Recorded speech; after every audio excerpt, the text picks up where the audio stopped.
Howdy. Well, the lighting in here is very brutal, so I should have put on my makeup better this morning. Yeah, I thought I'd talk briefly. It's been like a week of me doing exercise after not doing anything for like a really long time, picking up weights, making myself sore. Then waiting 3 days to not be sore so I could try it again more at a slower pace. Even though I was very careful, I still got very sore the first time I picked up weights. But I've been walking the last 4 days, um, trying to walk and lift weights, and then when I can do that, then stretching. So I'll stretch, walk, and lift weights. Uh, but it hasn't been a whole lot of fun so far. The reason why this will be a short video is, in fact, I was hurting last night and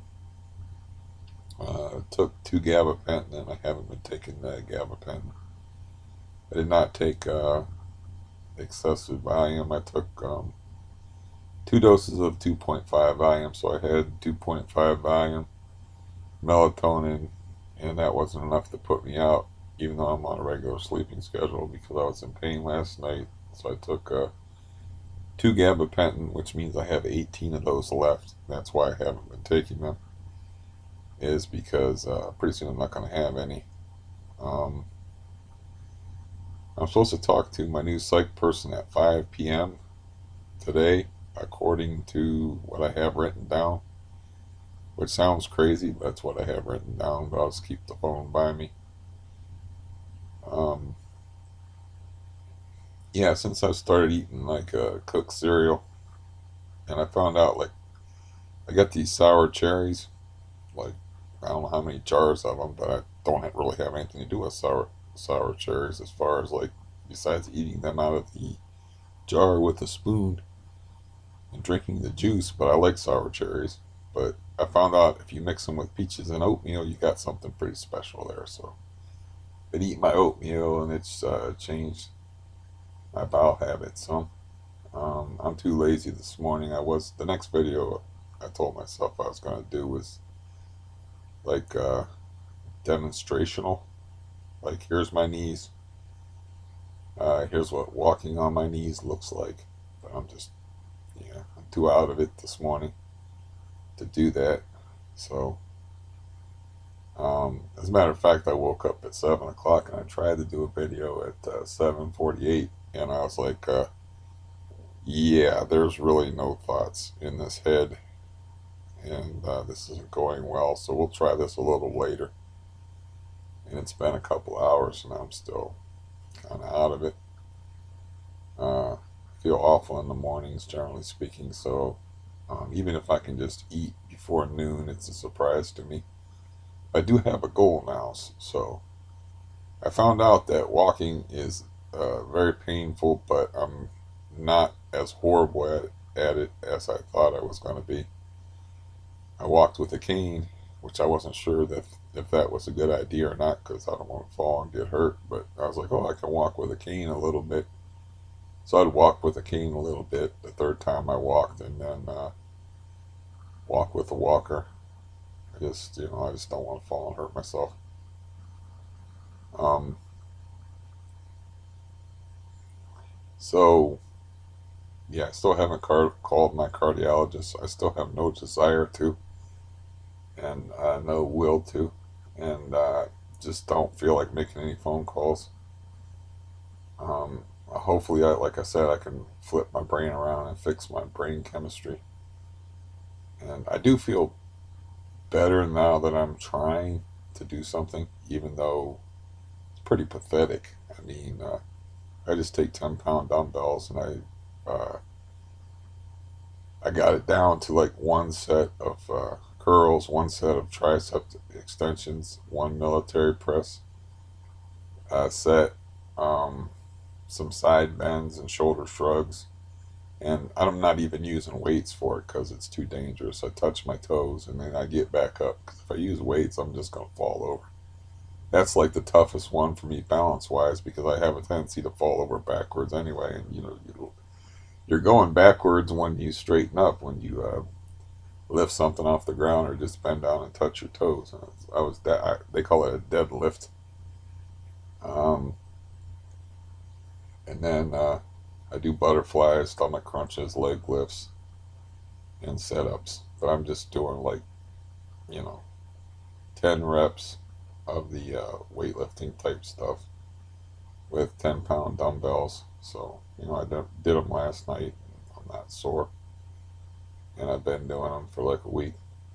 Eh, thereabouts. I don't know. Seems like about a week. But no, I was just in bad pain last night. Um, might have to be something I'm gonna have to get used to. The pain of it. I was freaked out the one night because I walked earlier in the day and then I was going to lift weights and I was like, yeah, I'm not breathing good at all. So I was pretty freaked out. And matter of fact, my brother called me and I was like, I can't breathe. He's like, well, I guess you don't want to talk. He's very literal. He's like, then I guess you can't talk. I think he said. I'm like, no, I can talk. I was like, I can't breathe. And it means obviously, um, I can't. I'm not breathing well. I can't. I'm having trouble breathing. Um, I'm pretty sure. Let's see. You can still talk if you're not breathing, but it's not going to last very long because I'm not breathing right now. And just as an experiment, I'm going to see how long I can talk without breathing. It's not going well. Okay, yeah. So you're not going to talk very long if you don't breathe. I'm sure like a deep sea diver could have done that for like a minute, but oh man. So I was starting to say I have a goal of just getting outside and sitting outside. I haven't been out of this place for like 5 months, and I think it would just do me a lot of good to have different air hitting me and just to be outside. It's got to be 5 months since I've been outdoors. I mean, I go out and get the mail on the porch and I throw the garbage out, but I don't leave the porch. And I don't go anywhere. And I think the last appointments I went to were dental appointments, and I can't tell you when they were. Um, November, maybe December at the latest. I don't know. I have no idea. Um, but yeah, my breathing's just not very good. When I was exercising last night, of course, I just want to get it over with when I was lifting weights and stuff. But when I have trouble, like I more or less fall down. I don't like lower myself to the ground. I was like, oh, this is a good position to fall from. I like fall down on my fat ass, and then I'm down there so I can do my butterflies on the mat and leg lifts and stuff and stomach crunches and then flip over and um, do push-ups. But I checked my pulse and it was in the hundreds, and I was like, I sat there for a while, waited for my heart rate to go down, but it just didn't go down. So I was like, I'm gonna do like 15 push-ups. I mean, it's a lot harder to do push-ups when you're in the 190s than when you're in the 150s. Like I spent most of my life in the 150s. Uh, so there was some kind of changeover when I started having really struggling at life, like around 2014, and became more inactive. There was some kind of change in my metabolism somewhere in there between 2014 and 2017. My weight shot up over 160 and it just skipped the 60s altogether and went right to the 70s. And I remember going in and getting weighed and they said I weighed 173 and I'm like, are you sure? Because I, never weighed myself regularly or at all and at home. So I was like, are you sure the scales were all right? Because that's just, I noticed when I was putting on clothes and stuff, it's like, yeah, His clothes are fitting me a bit different, um, but I didn't know I gained that much weight. Uh, then I went from 173 to 178, and then into the 180s, and then now I'm like 192, something like that. So it's a lot different doing push-ups when you got 40 pounds more to push. Boy, but yeah, I mean, at some point I'm gonna have to. It's I don't know, man. You putting stuff off is horrible. I'm sure you understand why you would put stuff off, or you know why people would get in that much of a depression where they're like, I don't want to make any phone calls. I don't want to do anything. I don't want to deal with anything, but I have to deal with having a wrecked body. Don't really have a choice in the matter if I want to keep living. So this is sort of my way of doing it. But if my head don't snap around, I'm not going to be able to wait much longer. Um, I'll talk to the psych person today, and I'll make sure I tell him like how bad I am, like emotionally, as far as like I just don't want to try anymore. It's just like as far as like dealing with the medical community, I just don't want to do it no more. It's like it's like I'm speaking a foreign language to them. They're not. I don't get what I need from them, and I don't get help. And like the last guy I saw actually injured my knee, so it made it worse. And then the other people that I saw, they would either wouldn't treat me or they did not a painful procedure, but they stuck a tube in the back of my knee, and that didn't help. The only thing that really helped was cortisone shots, and they don't help for very long. You know, my knee last night was really freaking me out because it was really blowed up. And I'm like, what exactly is this? And then you start thinking, like, can you get cancer of the knee? Is this like, what is this? What's going on? And then when I'm doing leg lifts, when I try to put my legs together, it's like the one knee is so fat that it's hard for me to put my legs together to do leg lifts. It's not encouraging. And it's easier to stay wrapped up in your head and ignore your body when your body's like that. Once your body's like a haunted house, it's just scary. Uh, but you can't run from your physical condition. And I'm going to need the medical community because I'm going to need those blood thinners. Because, if one day I'm looking at this watch and I'm like, well, I'll be able to tell. But if I'm looking at my pulse on this watch and I'm like, yeah, okay, my pulse is 150 and I'm not doing anything. Because that's what it gets like when you have arrhythmia. It went up to 220.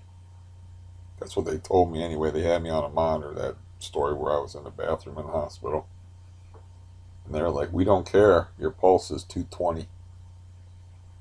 So, you can live through having your pulse being 220, but it's not a whole lot of fun. Um, I forget what my pulse was when I was in the ambulance, but my pulse was like really crazy in the ambulance. Um, but I don't remember the number. It was a minimum of 180, but I don't remember the exact number uh, at the moment. But the point that I had was like, I gotta have blood thinners because you go to the hospital and you got arrhythmia and you're not on blood thinners, you're going to be stuck in the hospital. They won't let you go home. So if you go in there and your blood's already thinned and you're on blood thinners, then there's a chance you're just in the ER for 5 hours and you can get your heart shocked right in the triage room and they can send you home and it's a 1 day affair. It might be 5 hours, 7 hours, 8 hours. but it's one day as opposed to a 3 to 5, maybe even 7 day hospital visit. So, you know, so I kind of got to have blood thinners because I got the threat of that looming over my head all the time. Uh, yeah, I wish my mornings I felt better, and I could get going faster in the mornings, but I just don't. I assume the cat's out there waiting to get fed, and I was like, I don't want to get out of bed and feed him. I just want to. I don't know. I don't know if it's the medications from before or the fact that I think I get poor quality sleep or what it is, but it's very hard for me to get going in the mornings. Uh, the cat, unfortunately, has a really bad tooth. I feel bad for him. He was eating in a weird way, like if you ever watch a cat eat, and they start moving their head sideways and up and stuff, and like chewing at weird angles. Sometimes it's because they got a stringy piece of meat and it's like stuck down their throat, and they're trying to get it back up and chew it right. But in this case, he was like moving his head sideways and chewing at weird angles because he had a bad tooth, and I just, wasn't. I was aware that he was having some kind of issues, but I didn't know the extent of them. So I put like hard food down, and I put soft food on top of it, and he was really hungry. And sometimes he'll eat the hard food, and sometimes he would prefer the hard food over the soft food because some of the soft food I buy him he didn't like. But this dude, he starts chomping on the hard food, turning his head sideways, and he totally freaks out. I mean, like he had distemper or something. He's smacking himself in the head. He's howling, making all kind of noises and panicking, and it's real clear he's in a really acute pain. And he hisses just in general, and then he walks by me and hisses at me, like almost saying, "Why'd you feed me that shit? This is your fault." But he was just like, "Keep the fuck away from me." So he hissed at me, so I wouldn't try to touch him or nothing like that. And then he marched and went outside. I mean, he totally freaked out. I was like, "Man, we've all been there, dude. I'm sorry." I was thinking like, at some point I'm gonna have to take him in and put him down. I'll have the money for that, however much that costs. He's pretty old, like I said, and but the next day he was eating like a horse, and he wasn't that. He didn't want petted. Believe me, he don't. He didn't want me petting him. It's like even while I was giving him food, when cats are most amenable to being petted is when you're feeding them because they like you the best when you're feeding them. So I put his food down and I go to touch him, and he's like squirming out of the way and stuff. He's like, "No, you might pet my head and get around my jaws or something." So, he's not. He was eating good, and he looked like he wasn't in too much discomfort. Though it's hard to tell with animals because they have a whole different thing going as far as pain tolerance than we do. Because we think about the implications. They're just in pain, and they just kind of accept it. They might freak out, smack themselves in the head like my cat was doing when it's really like getting stabbed or something like that. But if they're just like in what we would call acute pain, they just kind of sit there and take it because they're not like we have thoughts in our heads we have to deal with. Like, what does this mean? Do I have to go to the hospital? Am I having a heart attack? Etc. Etc. They're just like, "Oh, this fucking hurts. This sucks. I'm just gonna sit here and not move and don't come near me and don't touch me." But yeah, that sucked. Um,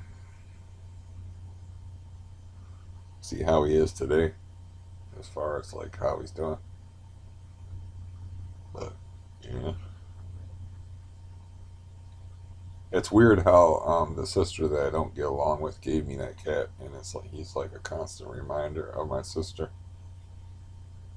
And my sister like convinced me that I needed a cat, and I was like, well, this is a good neighborhood for a cat, but she was just irresponsible and had a cat she didn't get fixed that got knocked up and had extra kittens.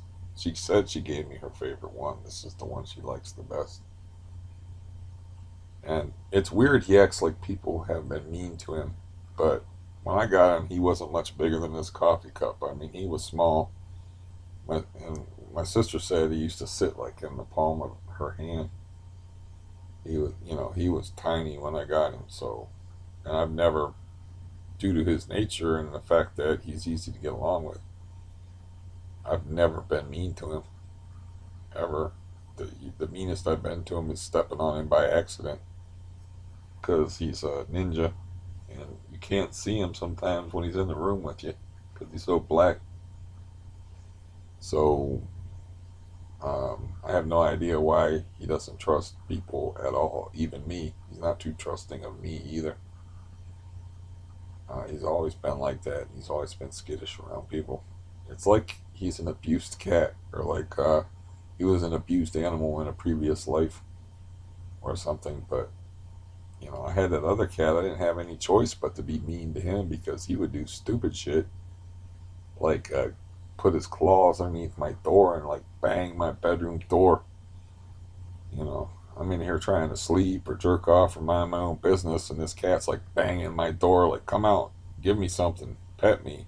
He's very demanding. So if you're trying to sleep and the cat's like reaching underneath your door and you can see his claws, he reaches underneath your door and he's banging your door back and forth in its hinges. At some point, you're going to have to get medieval with his ass. So that one day I just went out there and I very carefully kicked him, which in other words is I put my foot on the side of his body and I flung him across the room. So I was like, I had to do something to make an impression.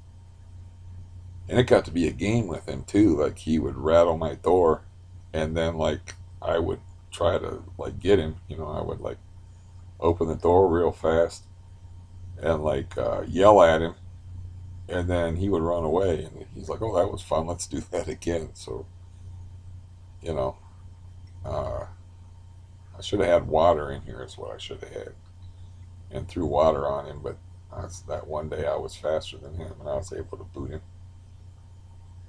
Um, and like threw him up against the wall, and I got him really good. But that was a different cat with a completely different personality than this one. You know.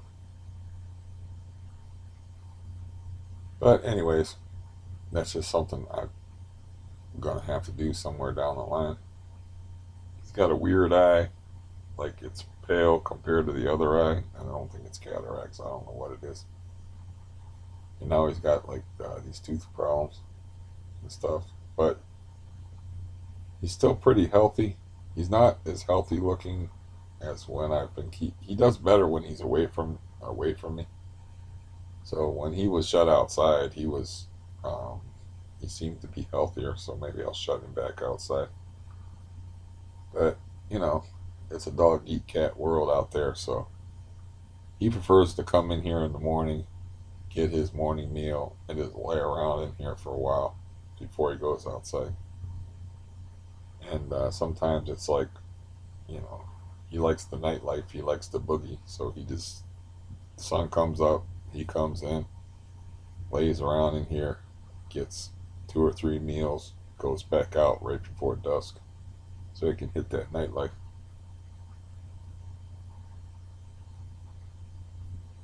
That's the end of my coffee.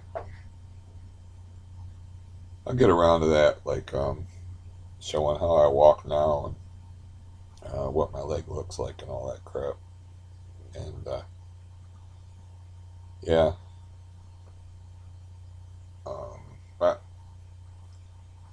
I don't have much to say really about things in general. There's nothing going on except for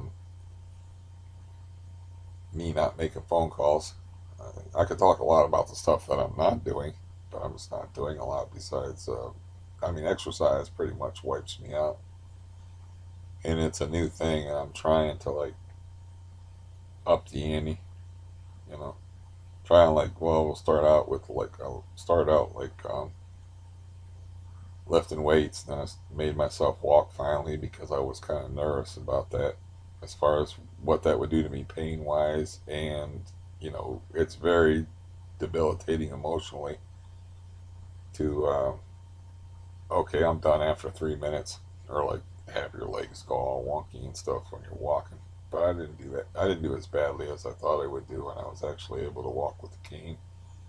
It was very painful and awkward, but I was able to do it. So, that went better than expected. Uh, and last night was the first night I was like truly in severe pain from it, to where I couldn't sleep. I was in pain from it the other time, but it was something I could deal with. I didn't have to take any pills for it or anything like that. Um, the I didn't look it up, but I think the House is voting on the stimulus bill. So actually, by the end of the week, I could be $1,400 richer,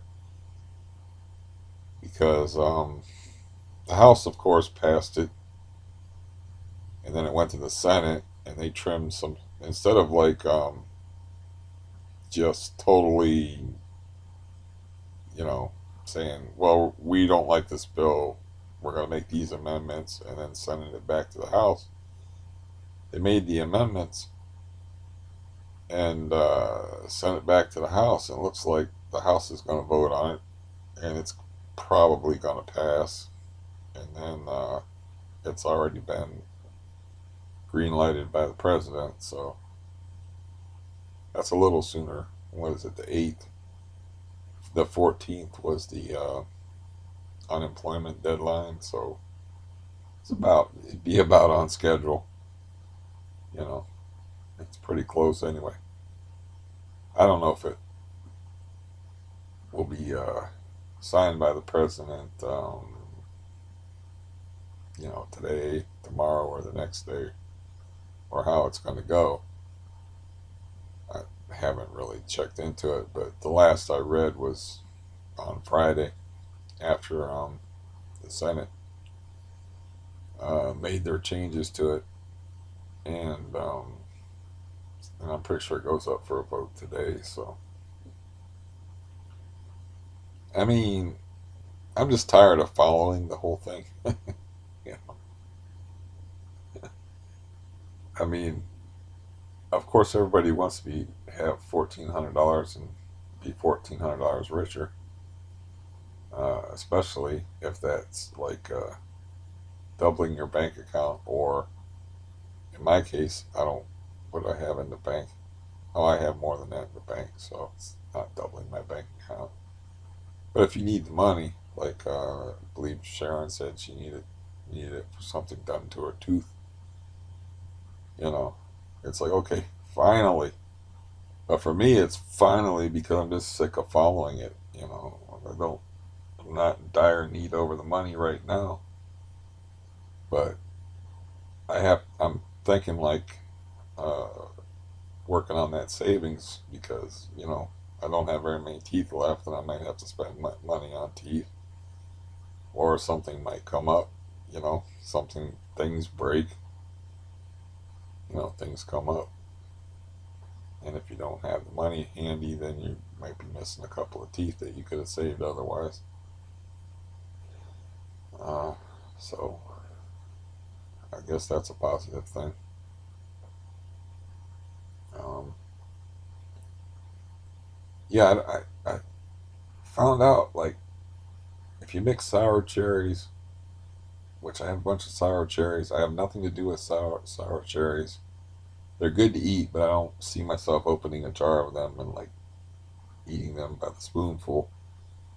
And they'd make great. They'd be great for like making pies, or like putting on ice cream. But I don't buy ice cream, so um, I found out you mix them with peaches and you put them in oatmeal, and you got some good shit there. So yeah, changing my diet actually already has worked. The combination of changing the diet by adding some cooked cereal to it, and uh, eat, eating a bowl of that every day, and then exercising has helped my bowels out some, which is cool. Uh, yeah.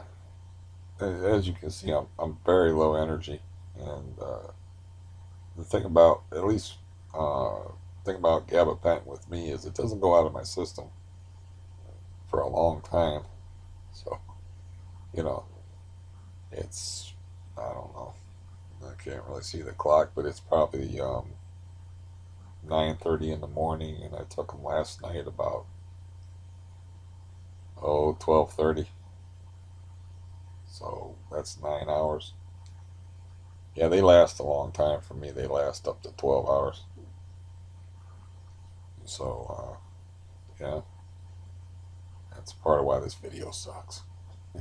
This video is just a standard report of you know how I'm doing physically and emotionally, and like I said, trying to get my head straight. It's just dumb. It's dumb. And you get like that, and you get disgusted with yourself, and you're like, "This is just dumb."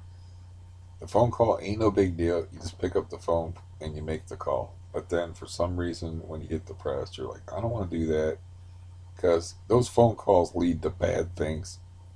The phone call is going to lead to me like having to having a day where I have to be, where my bowels have to cooperate, and I have to be able to put pants on by myself and take a shower, and it's gonna lead to like me going places and doing things, and I haven't done that for like a damn long time, and I don't even know like how long it would take me to get ready to go somewhere now. I'm trying to work on that physically, and I haven't got to the stretching part, but yeah, um, I'm still working on the getting a walk in and lifting weights on the same day, and then I'm going to work on stretching. But I just can't get going in the morning. I just can't. I just don't.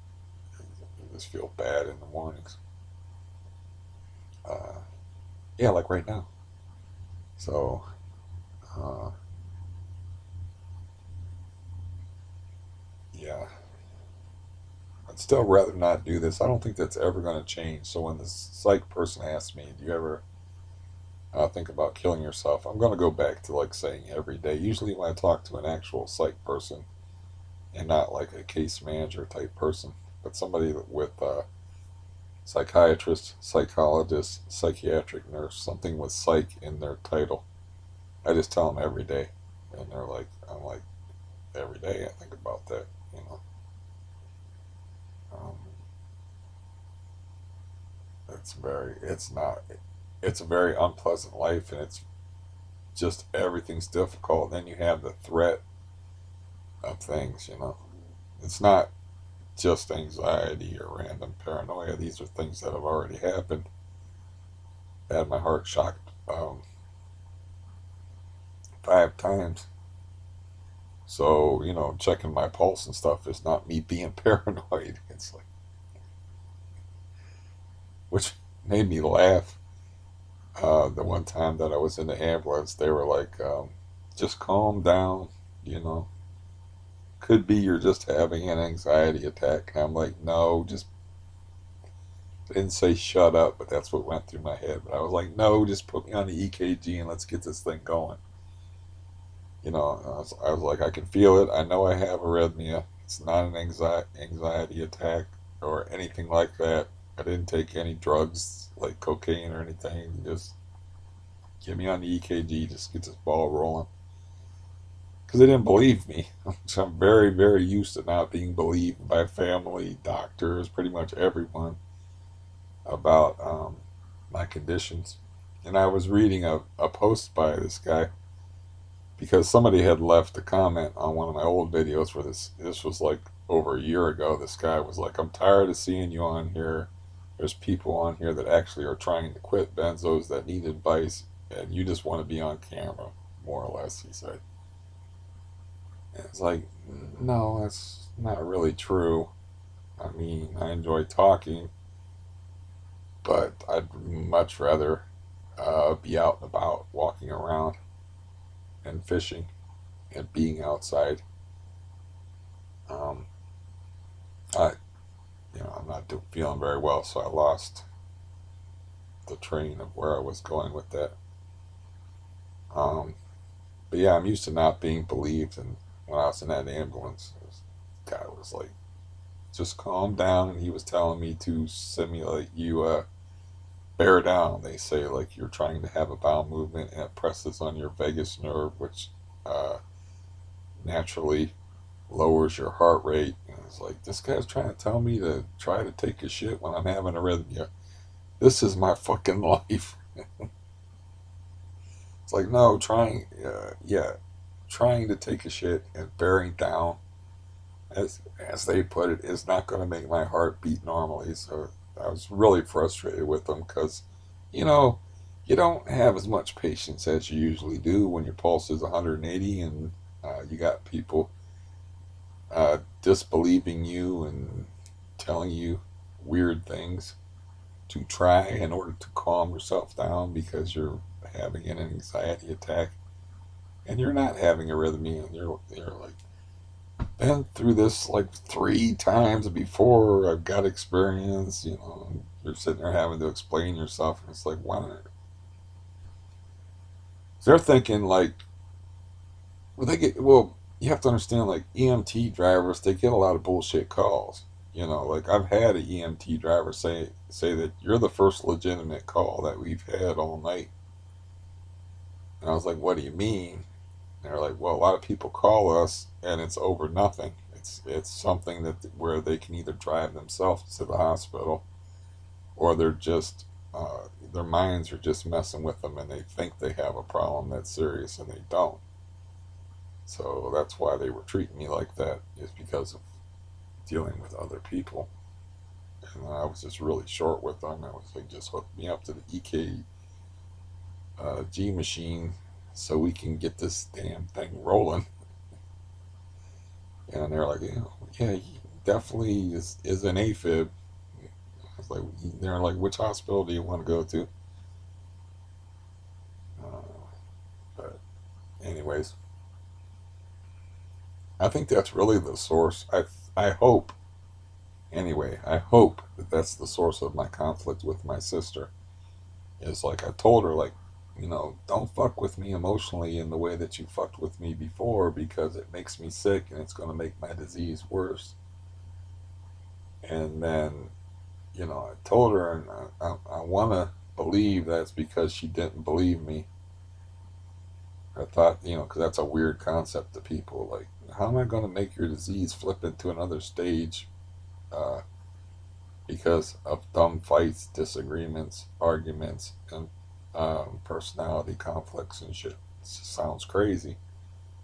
So hopefully she didn't believe me, because the other alternative is she knew and she didn't care, and then like had that incident where she just bails on me outright. And yeah, I don't know. I just can't get that shit out of my head. That's why you need resolution to emotional conflicts like that, or why people need to talk to their like parent before the parent passes, so they can get like some kind of resolution to the relationship or whatever like that. Because you don't want that stuff like running around in your head like a rabid hamster on a wheel. But yeah, I think about that shit sometimes. It's like, and there's anger behind it because you're like walking around with your on your bent leg, and you're like, yeah, I didn't have a bent leg before my sister kicked me to the curb when and bailed on me after I supported her emotionally like over and over and over again, and you start thinking those unhealthy thoughts. But it's much more palatable for me to believe that she didn't believe me, as crazy as that may sound, and was like, well, he's exaggerating that, and then like crush me emotionally, not understanding that she was going to kick my disease into another stage and put me through all kind of physical hell, and the emotional turmoil and stuff. But yeah, that's like the freaking theme of my life, is not being believed. Didn't believe that I was in so much pain. So I was sent to a chiropractor when I had a spinal tumor growing inside me, so it grew bigger and did more damage. Didn't believe the first complaints I made about pain because of the spinal tumor. I wasn't believed as a kid, and they said, my doctor said, that's just growing pains. You're a big boy. And I'm like, okay, I guess other people have shooting pains down their legs for no fucking reason. I don't know what growing pains are like. I didn't go around and questioning other kids about their growing pains. Or Google wasn't around, so I couldn't research what growing pains felt like. I just took the doctor's word for it. But he didn't believe the uh, severity of the pain that I was in. And then, like, when I was in the hospital, when I was 18, and I was like, man, something's fucked up seriously here. I'm in a lot of pain, and I got this weird burning pain in my legs. And they were like, well, you just had your spine operated on and you were in traction and stuff, so you're going to have some post-operative discomfort. And I'm like, no, this is not normal. Whatever's going on here, it's something different. Then I'm facing the same doctor, like, I don't know, year and a half, 2 years later, when I finally got diagnosed with what they called RSD back then, and what they call now CRPS. And he's like, well, you could have had this even before the surgeries. In other words, please don't sue my ass for malpractice. Which I should have sued him. And, they'd be like, well, this dude's only 20 years old and he's fucked up for life. Because, they feel like somebody has to be to blame for that, and really wasn't nobody to blame for it. It's just something that happened. That's not how things work legally. You go in there all fucked up when you're 20 years old and you tell them your whole life is ruined, and that, yeah, this guy didn't believe you when you said that you had severe pain, and they just chalked it up to post-operative discomfort, and then you got a disease from the surgery because it's something that's precipitated by a physical trauma, and you got this disease from this surgery that this guy performed, and he didn't believe you when you told him you had a problem. And then, I don't know what good my parents would do as witnesses, but my parents were there. Um, and here's this guy, and more or less, he did this to you. It wasn't on purpose, but he still did this to you. It still was a result of his actions. Therefore, here's $2-3 million, for you to help ease the pain of having lost your life. Because, it's different when something bad happens to somebody that's already lived a life, but when you're 20 years old and your whole life is fucked, that makes an impression on the courts. Um, yeah, that didn't go quite as well as I wanted it to narratively, but I am not in a very good frame of mind this morning.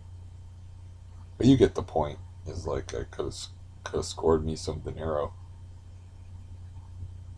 and made some bread, but in my mind it never occurred to me because that guy was trying to help me, and he straightened up my spine, and I never was an entitled type person, so it's, to me, it was like, well, the guy, it's not that guy's fault. It's just something that happened. He didn't try to hurt me. He didn't do anything but his normal world famous procedure, which he is the foremost.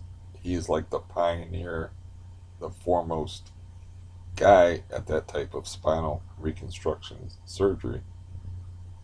His name was Clyde Nash. I don't know, like, if that. I'll Google that after this and see. Maybe post a link if there's anything about him. But he worked out of St. Luke's Hospital, and he pioneered the surgery and invented a way for people with collapsing spines to not have collapsing spines anymore, and to be able to walk upright and have a nice military carriage, which I used to have. before 2003 when I suffered another emotional conflict with my father that kicked my disease into another gear. And that's another thing. It's like the thing with my sister is like I had already experienced and went through that kind of bullshit with my father, so I knew the score. Because when I had that major conflict with my father in 2003, my whole body changed. And then, like, my sister, when I was waiting for that diagnosis for rheumatoid arthritis, and she hung up on me, and, I'm like, told her, like, don't do that again because when you fuck with my head, you fuck with my body, and it's going to make me sick. And it's not the kind of, you know, you're going to make my disease worse. I actually said that to her. You're going to make the disease worse. And then she went ahead and made the disease worse, which made it really hard for me to forgive her. And then the one time that I saw her in the flesh after she went ahead and made my disease worse, I didn't feel nothing but hatred for her and anger. Yeah, I didn't talk to her. I didn't invite her into my house. She just stood in the doorway. I told that story before, of course, like pretty much all my stories, where a daughter like had a reconciliation cake that I threw out the window to feed to the raccoons because I'm like, I'm not eating your fucking cake. I don't want a cake. And, like, I didn't do it in front of them because of the daughter. I just played along and played nice. And she was like, my mom baked you a cake, and then I'm gonna put it in your refrigerator. And I'm like, okay. And then I made a joke, which I'm trying to remember the joke. I made some kind of joke, and my sister laughed, and she laughed. And then I mentioned something. I had just made like this giant litter box, and I said, I made this giant litter box, but I don't have any litter. Did you bring that litter that I asked you about? And she was, because she said she was going to stop by. She didn't say she was going to bring my sister, her mom, with her. And then she was going to, my sister was going to stand in the doorway and look like nervous, afraid, and with a weird, awkward smile on her face and not look me in the eye.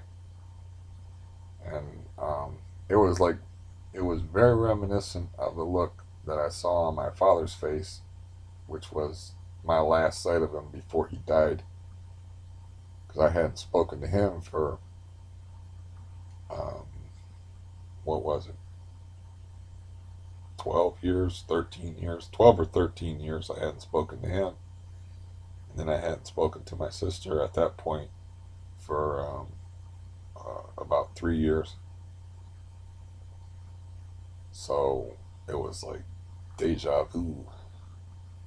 Um, yeah, I didn't eat the cake. I threw it out the window. And fed it to the raccoons.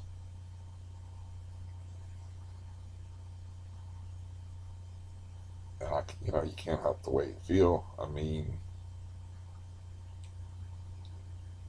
I was I wasn't given a chance to get rid of those bad emotions. And then, like I said, you don't want that stuff running around in your head and running around loose because you don't want to spend your time thinking those thoughts or feeling those feelings. But if you don't get any resolution to them, they don't go away. So you're kind of stuck with them.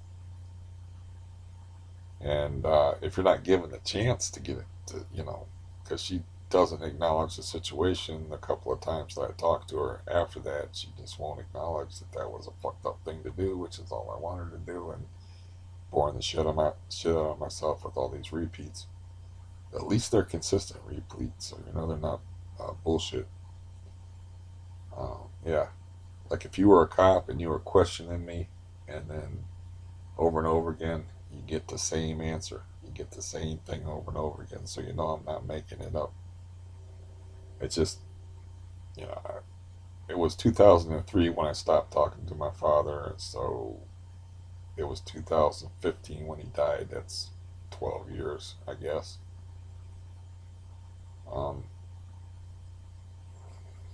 and I had a chance to, well, my sister had been visiting him in the nursing home and told me that the nurses told her, and it was her opinion too, that he had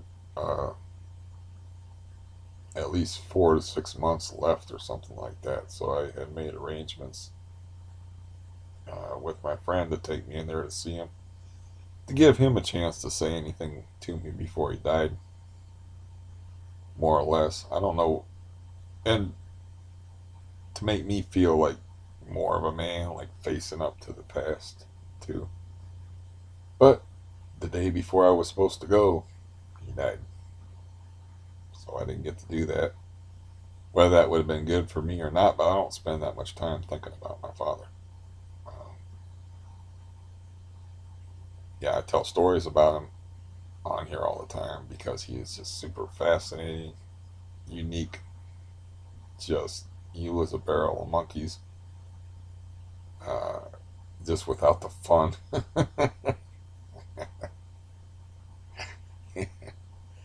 He was a fascinating individual, but I don't spend that time brooding about him, and I don't really have any bitter feelings over him because, yeah, he suffered for what he was, and terribly. And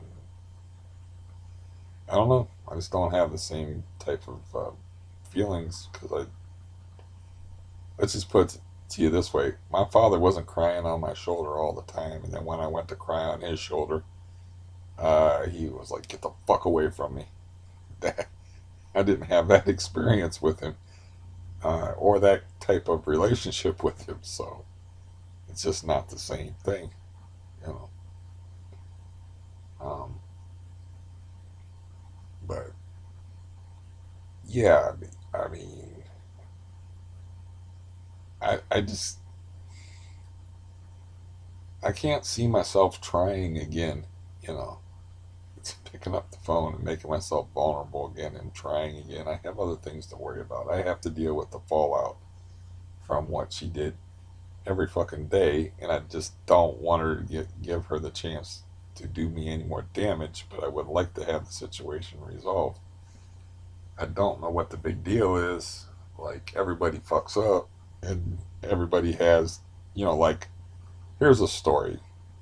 Okay. Uh, I had somebody tell me their rape story. Okay. And then I made the horrible mistake of asking them questions about it. Not like why, but questions like, why were you out there? What did you say? Instead of just saying, that's horrible, I'm sorry that happened to you. If anybody ever tells you their rape story, that is what you say. You're like, oh my God, I mean, I'm sorry that happened to you. It's fucking horrible. It's just it's terrible that there's those kind of people in the world, and it wasn't your fault. You were just a kid, just a teenager, etc., etc. Instead, I'm like asking details about what happened. Like, why were you walking there? It's like, how did he get you into the motel room? You know, stuff like that. And I felt real bad about it. And I was like, I apologized later on. I'm like, yeah, that wasn't one of my better moments. I'm sorry about that. Now, if I could do that after like making a total ass out of myself, why can't my sister do that? That's not that hard. I mean, it's not that hard to admit that you fucked up that royally and did something bad. It's not like confessing to murder. It's just like you were put in a situation that was a delicate emotional situation and you flunked. You failed. And, yeah, even epically like I did. I mean, I couldn't believe the shit that I said. I was really embarrassed over that. It wasn't the first time that somebody confessed their rape story to me, so it's like I've had experience hearing that, and I handled it perfectly. Like, the very first time that somebody did that was like in group therapy, and I handled it perfectly. I told that story on here, of course, before, where they were in a group therapy situation, and this girl's, I say girl, she's like in her 20s, but she's a girl to me now. I was roughly the same age at her. At the time, there was a lot of older, more experienced people there, and she tells a story about getting dragged into the bushes and raped at knife point. and shit. And I'm looking around and I'm like, I'm looking at all the people that are the counselors there, and nobody's saying shit. And they aren't even like looking around, like, who's going to step up? That's not a job for a civilian anyway. That's above civilian pay grade dealing with that kind of damage. So I volunteered, and I was like, well, there's really nothing you could have done in that situation, Samantha. We'll call her Samantha. I don't know what the fuck her name was. Um, I mean, that's none of that's your fault. And then, like, I didn't say too much more than that. That's all I can remember of what I said. I was like, there's nothing you can do in that situation. The guy might have killed you. Um, she came back later and knocked on my door and came to my room and thanked me for that. That made me feel real good. So the first time I did real good. Second time I did okay. The third time, total failure. And it's like, I was just actually curious about the details of the situation. And yeah, it's not about you at that point. You just have to, it's about them telling the story and getting it out. So that was, I had heard something about it before from somebody else in like a roundabout way. So it wasn't a surprise to me. They didn't know that I knew about it, but it wasn't a surprise to me that that happened to them because I had heard about it from somebody else that had happened, and they told me like I the initial shock of it, in other words, was over for me that this happened to her because somebody else told me about it, and they told me about it like they talk about somebody that's not good with emotions. They told me about it like in a horribly brutal fashion. No like leading up to it or anything. Just we're talking about somebody that was really young too. Uh, Not that that's ever something that anybody can deal with at any age, but we're talking like 15ish. It's terrible. Um, Anyways, that's always a good way to start out your morning is thinking about the most horrific things in the world and your own personal turmoils as far as your own emotional disturbances. But this will get me in a good frame of mind for when the psych person calls. Then it'll be easy to talk about my own despair and ineptitude and inertia as far as taking charge of my life and you know um, how I'm just not doing anything and I just don't have a desire to do anything. It's shut up stomach. It's kind of like passive suicide.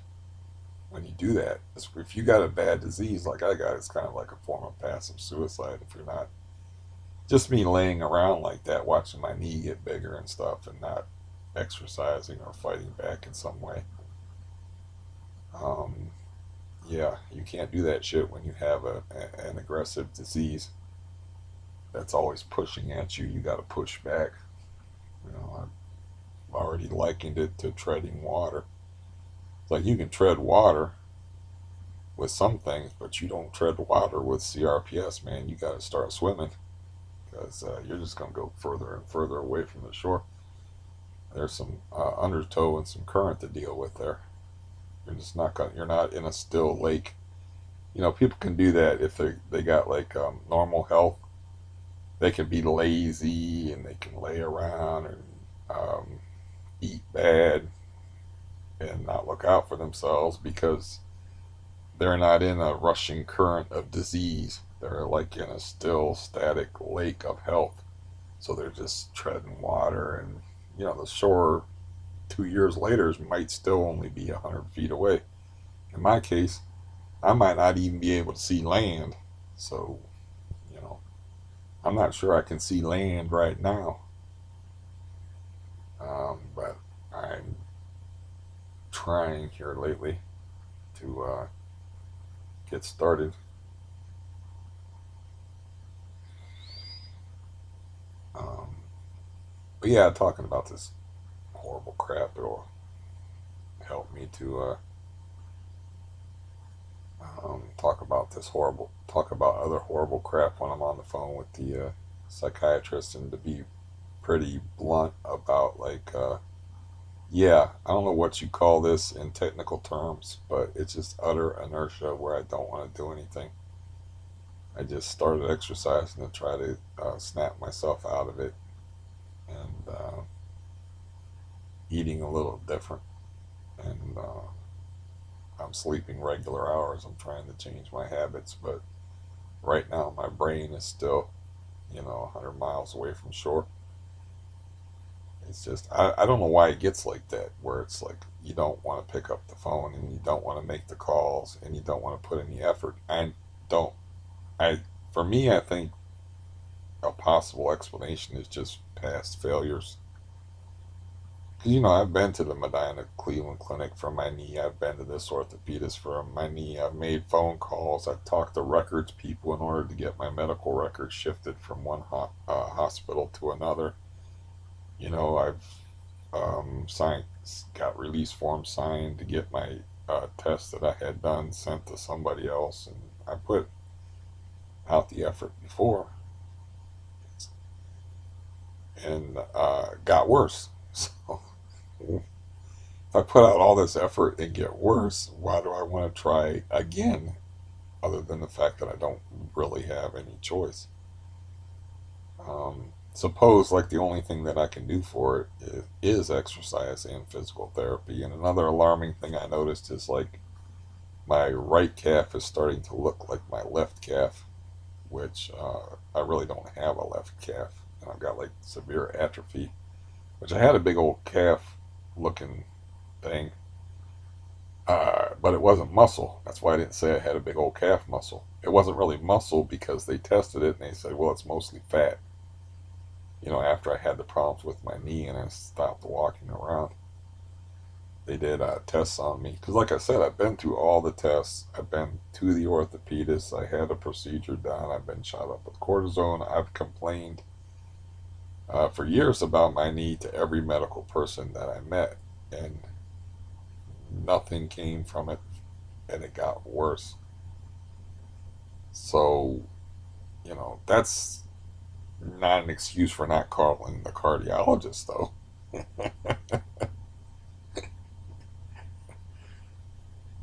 um, yeah. The reason why I don't want to call the cardiologist is, like I already said, is like I'm going to have to get in the car for the first time in a long time, and getting showered and getting dressed is like a challenge. And like I said, you probably saw, you probably remember in the other video is I have like sock putter on or things because I can't bend my legs. Let me see if I can show you this. I tried this the other day. Show you this picture of my brother with a fish. Somebody sent me a message with a link. But yeah, I want to show you this picture of my brother with a fish. I'm sorry for playing with my phone. It says message failed to load attachment, and it is the actual picture of my brother with the fish. The problem is his phone number is at the top. Okay, I'm sorry. Yeah.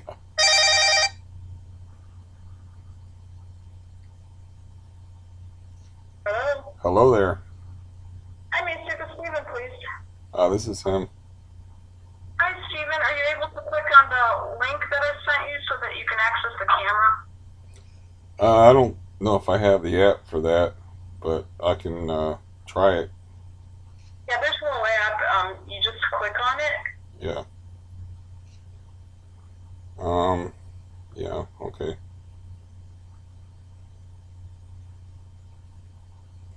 What's your name, by the way? My name is Bree. Hi, Bree. Hi. I am a psychiatric nurse practitioner at Coleman. Okay. I had you written down at calling at 5 p.m. for some reason. Clearly, that was inaccurate.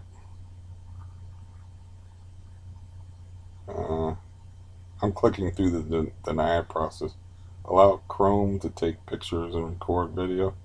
Should I allow or deny? Hello?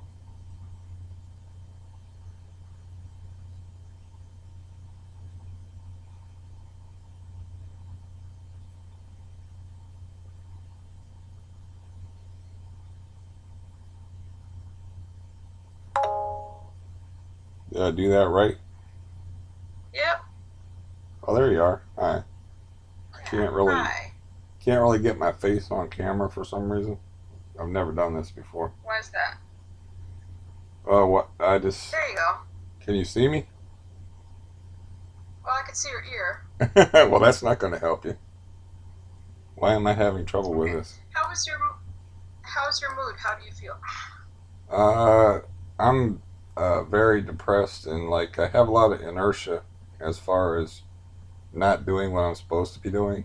Like I don't have a primary caregiver right now, and the last primary caregiver I tried, it didn't work out for me. In fact, they injured my knee because they had a PA guy that was testing the range of motion on a bad knee that I got.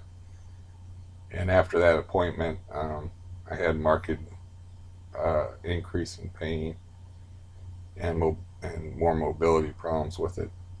That was so. In other words, my mood is I'm not doing what I'm supposed to be doing. You know, and Are you depressed?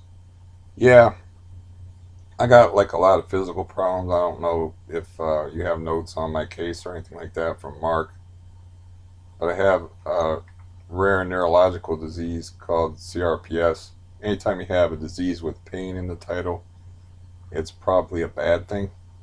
So, you know, Are you seeing somebody for the pain? I've seen people. It's one of those. It's incurable. So it's one of the things Okay. that they can treat you with drugs. So I'm not. The drugs that they use for it are mostly opiate based, and I don't do well with those.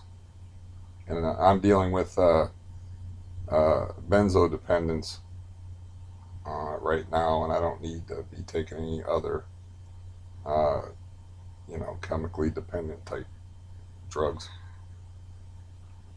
Okay. Yes, you've been. Are you off of the gabapentin now? I don't have anybody to prescribe that for me because I don't have a primary caregiver anymore. Because the primary Oh, caregiver, right. yeah, my primary caregiver guy is actually in jail for rape that I went to see for like 5 years. His name's Joseph Cook, and Was it your primary care doctor? yeah, well, that's what I mean. Like they call them what PCPs now, but you can just call them my. Yeah, because when you said primary caregiver, I thought there was somebody taking care of you at home. Oh, okay. Well, yeah, I didn't wake up in the best frame of mind this morning. So, anyways, So he's in jail for rape? yeah, yeah, he's in jail for rape. Oh, He got arrested in December of last year, and okay. So you need another primary care provider. right, right. So I don't have anybody to prescribe gabapentin for me now. Mark Del Pra prescribed it for me. It's like So 100. Coleman does not want us prescribing gabapentin Yeah, or the controlled substances. yeah, I understand. The Yeah. Mark Del Pra guy, uh, he prescribed it for me, but he said that he wasn't particularly comfortable doing it. That's just based. That's Yeah. pretty much word for. Coleman wants us to refer people to their primary care doctors or pain management if they need gabapentin for pain. Right. Um, Okay. yeah. As far as like the benzodiazepines, I was already on them, so he was trying to help me get off of them. So I'm the way you do that is with the Ashton method, and I was taking Xanax, and he switched me to Valium, and then reduced the Valium dosage. The idea being to get me off of the You've stuff. you've still been on it for quite a long time. It doesn't look like he's tried to cut you down. No, No, I don't know I'm why, still. because he really should have been cutting you. Oh, he did cut you down. I'm wrong. He cut you down from the 10s to the 5s. Yeah, I had a lot of stuff going But you've on. been on the 5s for a year. Well, here's what happened, Bree. Is I was on the fives, and then I dropped it down, and I didn't react well to it, and that's when I was still having face-to-face appointments, and I went in there, and he told me to go back up to five, because he said you got too much stuff going on in your life, and you got this knee thing, you're not walking and getting around. I think I went in there in a wheelchair at the time, and he's like, you got too much stuff going on. This is just going to be added uh, pressure for you if. So I Are you dropped. in counseling? No, no. So I really recommend counseling, because you can't just use benzos forever. Oh, I know that. It was my. Okay. Especially if you've developed a dependence on them. Yeah, I'm aware. Yeah. Uh, well, the dose that I'm taking right now is 5 milligrams 2 times a day, which you probably have in front of you. You're taking it 2 times a day now? Yeah, Good. So you've already cut it down. Awesome. yeah. Let me look at the bottle. Yeah, 5 milligrams. Um, yeah, I'm still in. I didn't wake up too long ago. I'm still in bed, so I'm trying to. I'm sorry about So irritating. that was actually what I was going to do. I was going to have you take it 2 times a day instead of 3. Yeah, I'm. Yeah, That's because we gotta help you with that. yeah, I accept that. That's perfectly reasonable. What? I said I accept that. That's perfectly reasonable. I can't hear you. Oh, I'm sorry. I must be blocking the. I'm doing that thing where I'm There you block. go. Okay. Yeah, I was blocking the speaker like a moron. Uh, yeah, it's perfectly reasonable. What I'm hearing is what I'm saying. So I accept what you're saying. Yeah, they're not good for you, and I'm well aware of the. Believe me, the withdrawal. As soon as I experienced withdrawal, I Oh was like, yeah. these are not for me. But when you have like other physical things going on, like I got a heart condition, so what I would play chicken when I was on Xanax, which is of course more powerful benzo than Valium. But when I was on Xanax, I would actually play chicken and not take the Xanax until my heart was like I checked my pulse and I'd be like, oh, I'm like 105. Yeah, it's time to take the pill. So it would exacerbate my symptoms I had. So tell me this: how long have you been taking it 2 times a day? I don't know. I honestly don't know. What I did is I stopped keeping track. I used to write down what I was taking, then I stopped keeping track, and somehow I started taking less by just taking it when I felt like I needed it because they schedule you to take it. You know, so that Okay. I can't really tell you that or answer that question. Like a month, 2 months, 3 months? Uh, probably a little longer than that. So you should probably have plenty left over, because he was giving you 3 a day. If that's what you have written down there, Yeah. you got the record, so Yeah. yeah, The ORS report says that you last filled it on March 4th. right. That's And right. it was quantity 90. Right. Okay. But you're taking it 2 times a day. Yeah. So you should still have some left over from the previous prescription too. Yeah, I do have a little bit left over. All right, good. So let's see here. This is annoying because I keep hearing myself. I know. And plus, I'm a newbie. I've never done this No, before. I. Hearing It's that, just hearing myself. right. You're hearing that echo. Is there anything I can do on Yeah. this end to help you? You know what? I'm having such bad computer problems. Their internet is so bad here. Yeah. I've heard that I just want to go work from home. I've heard I that have better internet. I've actually heard that complaint in the office before. Like, this Oh my machine god, isn't working. I can't do it. Right. Um, All right, so you're only taking, let's see, 2 a day.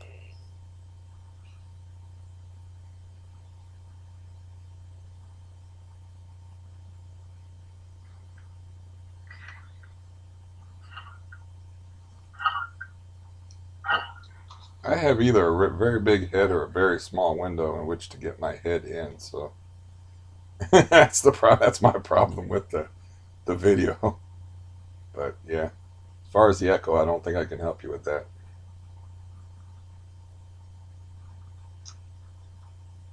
I'm not, I don't know if you have any refills left on that Xanax. I, Not Xanax, the Klonopin. Valium. Valium, I'm sorry, I Right. got that wrong again. Well, they're all in the same group, right? They're on the same Yeah. class of medicines. I'll look in the bottle for you. It says I have 2 refills by 6/5/21. Cool. Okay. So let's get to your other symptoms. Sure.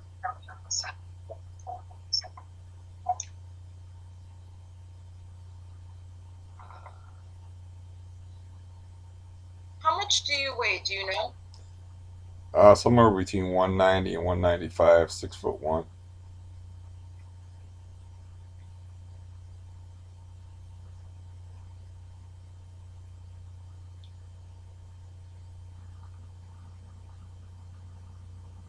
All right. So, any changes in your muscle or in your medical history since you No, were last seen? no, no new conditions or anything like that.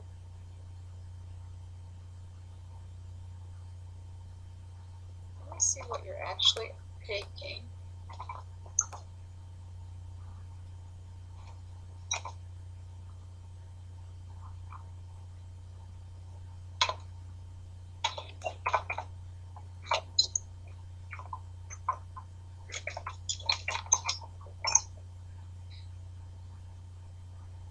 I don't think I've ever seen you around Yeah. the. I'm sorry, I was going to say I don't think I've ever seen you around the office or anything like that. I've been in the office for years. No, you haven't. I started home in January, but I worked in the Youngstown office 3 years ago. Okay. So you've only been at that office how long? Since January. But Coleman has always had this policy where they do not want controlled substances prescribed. Right. Well, I was Now I have the lovely I'm telling people they can't have their shit, right? yeah, it's so much fun between this and the Oh yeah. internet. I've actually overheard some very interesting conversations, if you want to call them that, but they were kind of loud to be called conversations with disgruntled patients. So I get it. Oh, yeah. Yeah. It's not fun on this one, trust me. Yeah. Well, I'm not really like that. Sometimes it's to my detriment. I'm not the loud, angry person. It wouldn't matter anyway because I still have to take people off of them, Right. you know.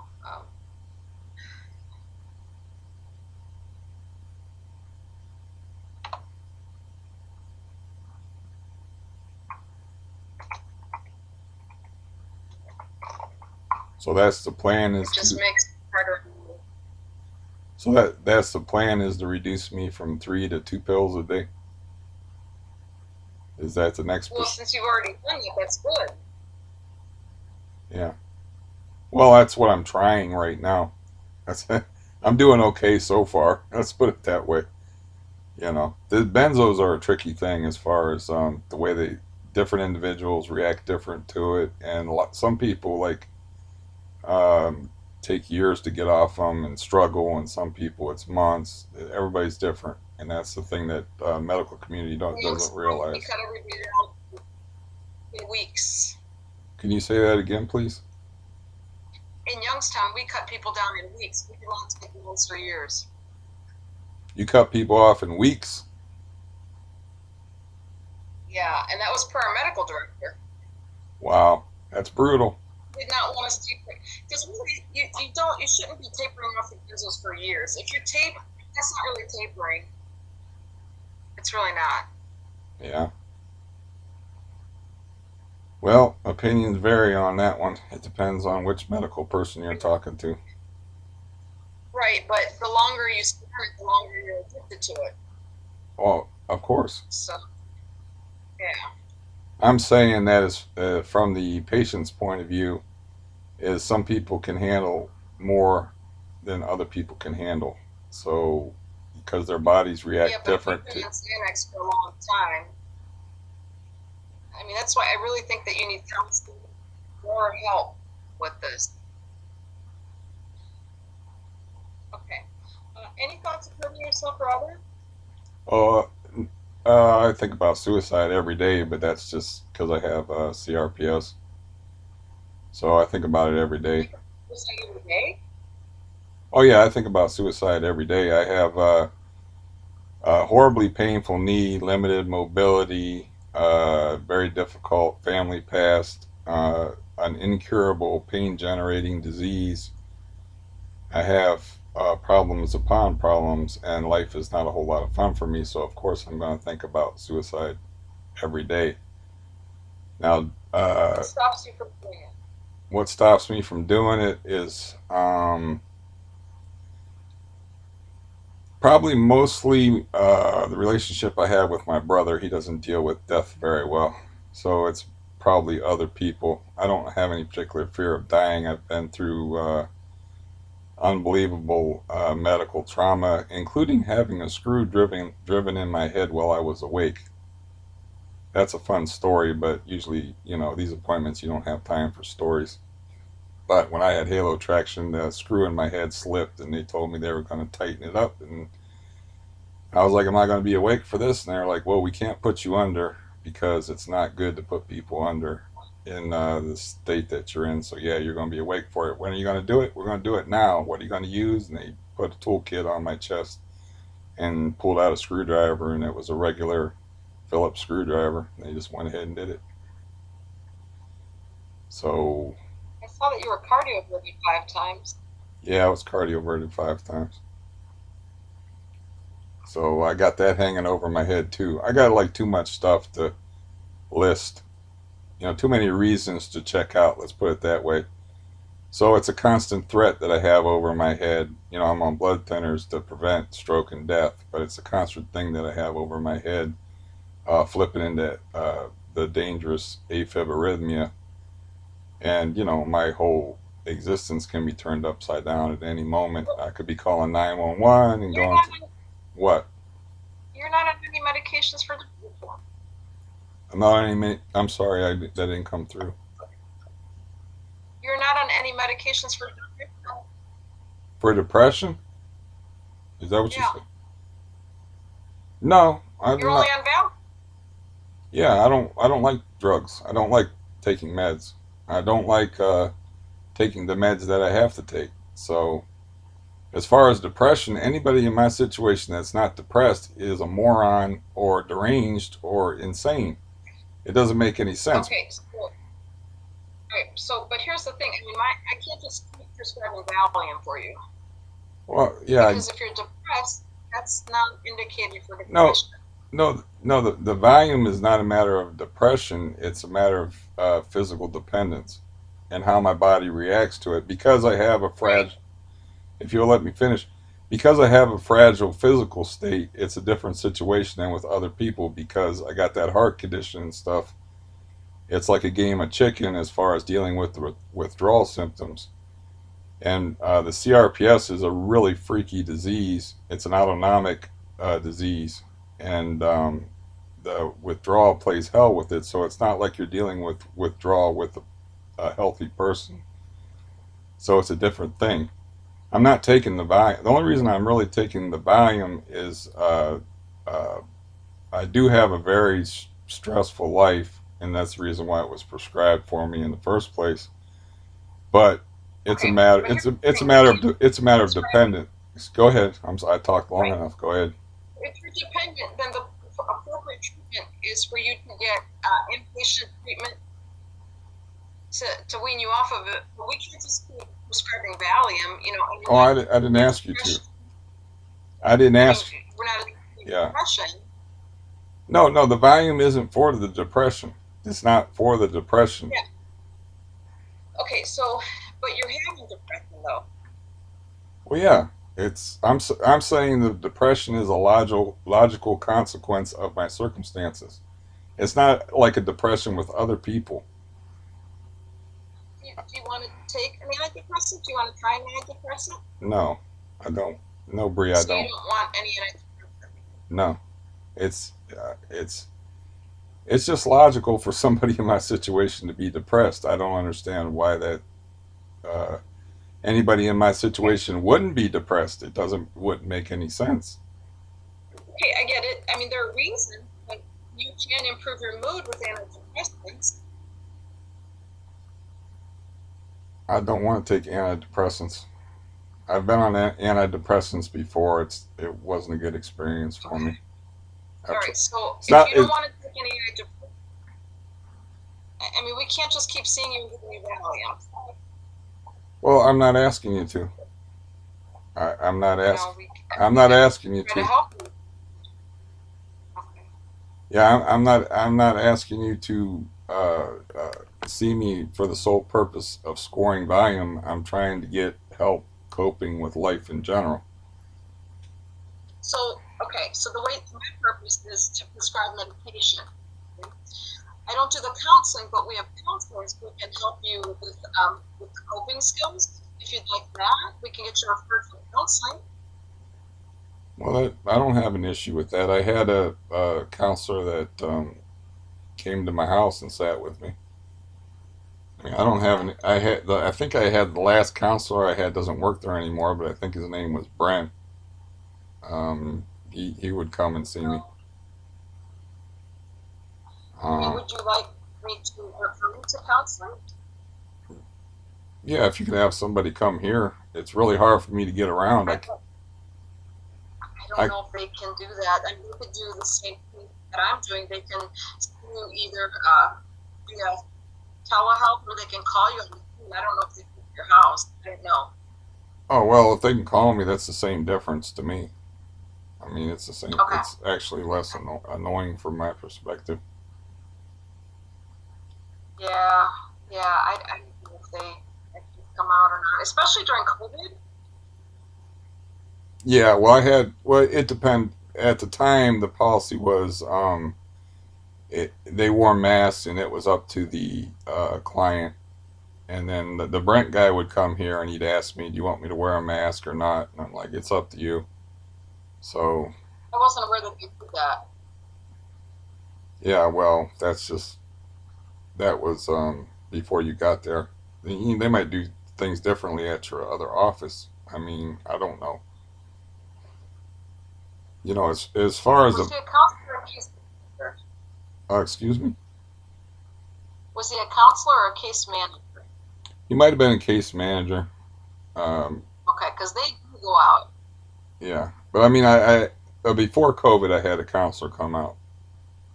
Is this guy? Yeah, I think this guy was a case manager. It was hard to tell. He really didn't do a lot of case managing. Seemed like he was just I was just having conversations with him. Um, but yeah. Um, no, I understand what you're saying as far as the volume thing.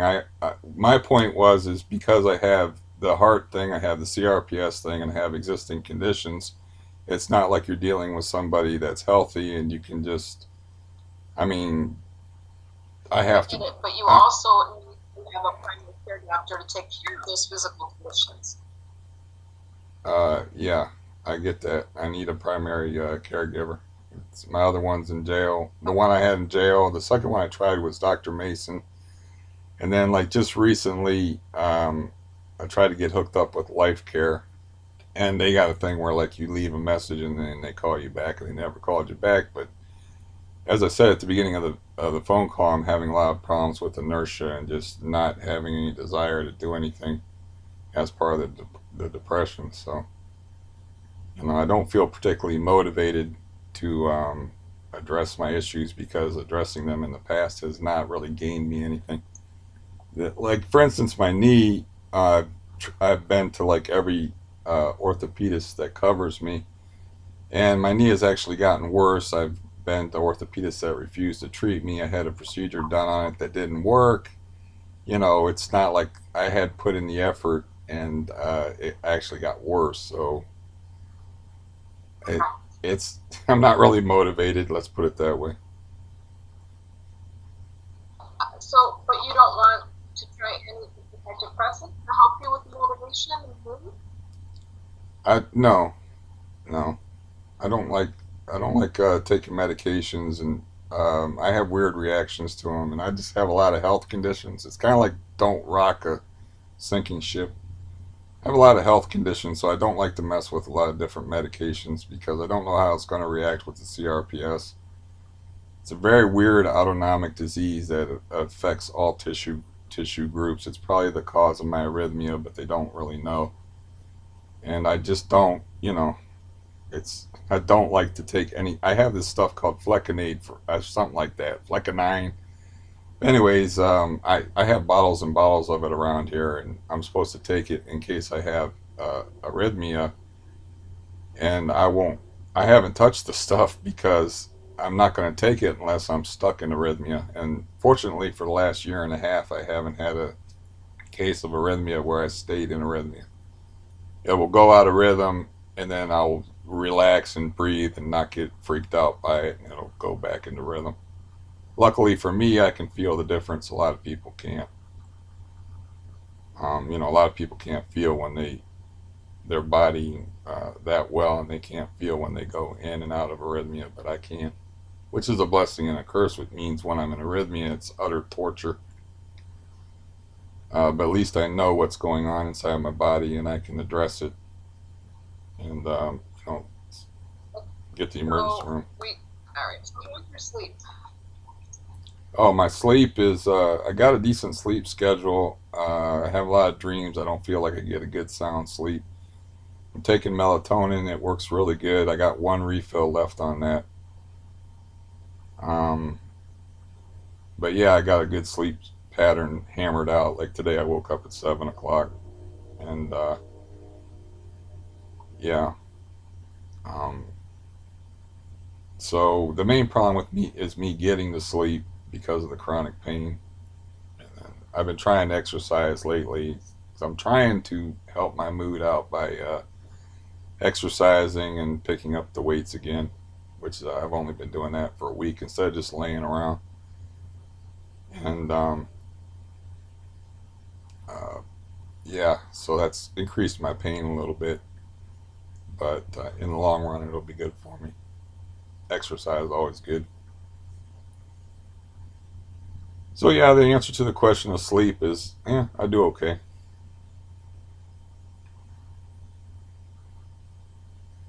Yeah. So I mean, we can't just keep seeing you to give you badly. So my suggestion would be to get into a program if you need to. Because I know what they're going to tell me. They'll say, we're not going to keep giving them Valium. We don't want to do another different. Um, So what are we talking here about? Let's just bottom line this. I got two prescriptions left at 90.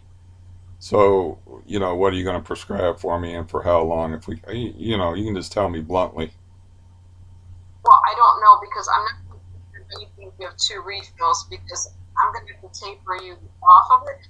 So you can always find. Are you If telling you me? like all you need is Yeah, I'm sorry. Yeah, sorry about that if that was loud. Oh my gosh. I just pushed dismiss on this phone call. I apologize. It's not, my phone's not working correctly. Let me see if I, okay, it's gone now. Hopefully that wasn't as loud. Huh? Not presently. I'm just saying. I'm just saying it's. Yeah. No.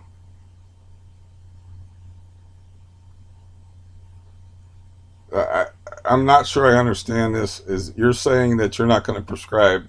Can you just answer this? I'm kind of slow, so can you answer this like yes or no? So you're yes or no. Are you going to prescribe me any more volume so I can be prepared?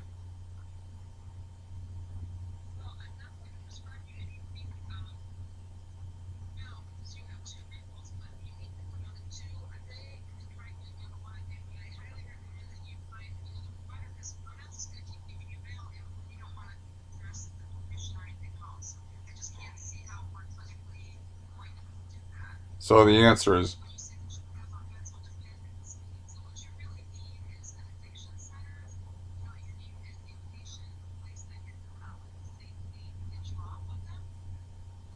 so the answer is so the answer is no. Just I just want to be clear.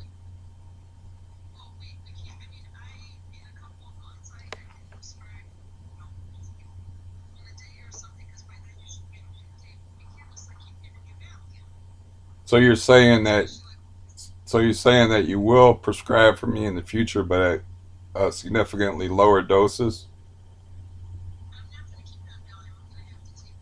I understand that. So, but the answer, I was just wanting to know if you was going to prescribe for me at all after these.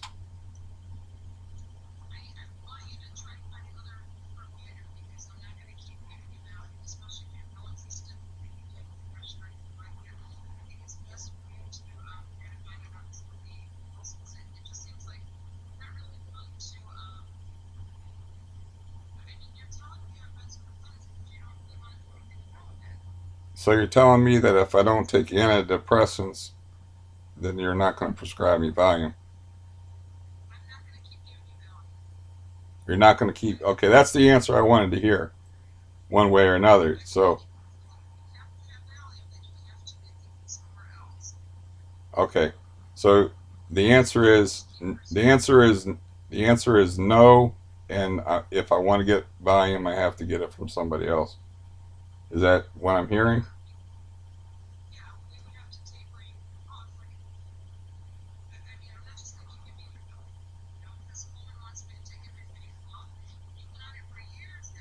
Yes, I know. Hmm.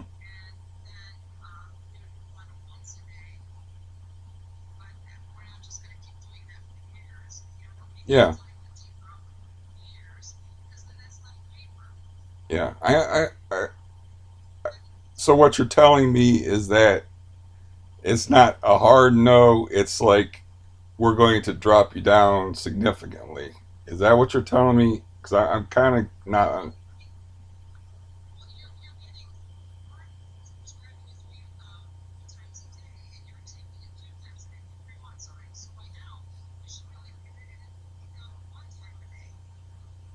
Yeah,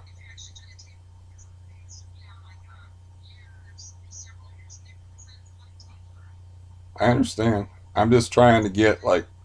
I'm just trying to get. You don't have to like sugarcoat anything. You can just give me a definitive answer. But I'm kind of like getting mixed signals. Like it's a no, but it's a maybe, but it's one time a day. But I'm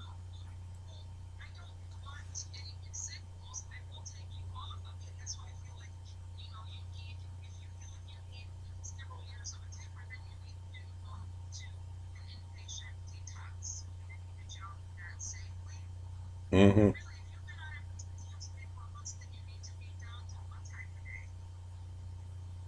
So you're saying though that I should take one time a day out of my current supply, and as far as you prescribing, you're not going to prescribe. Is that am I understanding correctly now?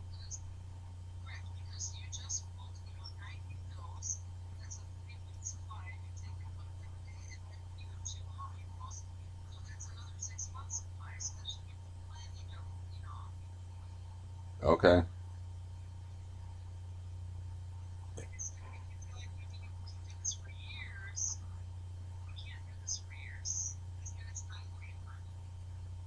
Hmm.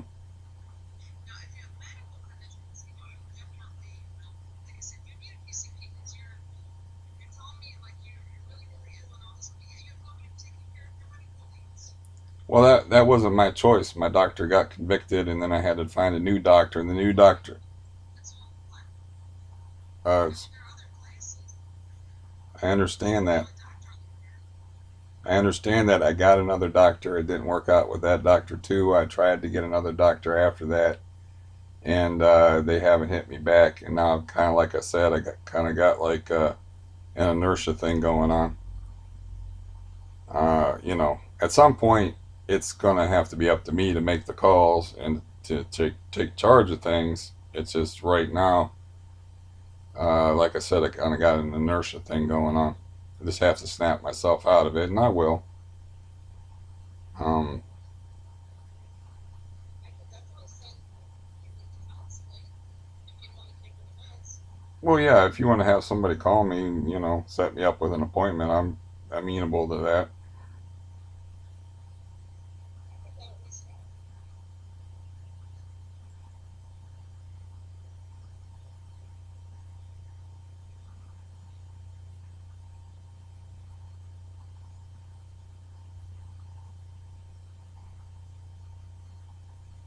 All right, so I have to ask these screener questions. So you say that you take a consultant every day, Yeah, but you don't have any actual plans. no. Do you have intention on acting on this? Oh, if I get too bad, definitely. I'm not there yet. I'm talking about too bad physically.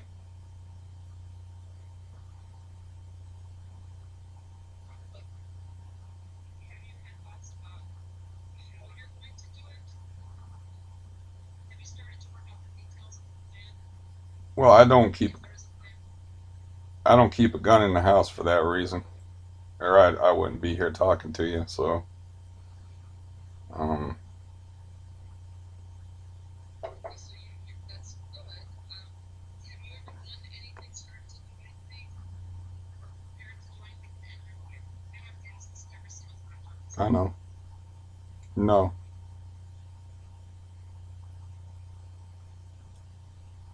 And what is your insurance company so you can quote you for the counseling? Care source.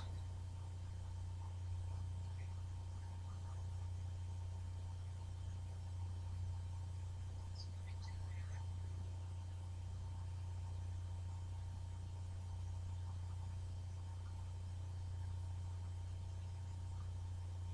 Maybe if I can get the internet working. Hey, I remember dial up. Oh, this is what it feels like. Yeah. Yeah. Any other substances, like smoking, drinking, marijuana, any substances? No, I can't have any fun because I got a bad heart. No drinking, no pot, no nothing.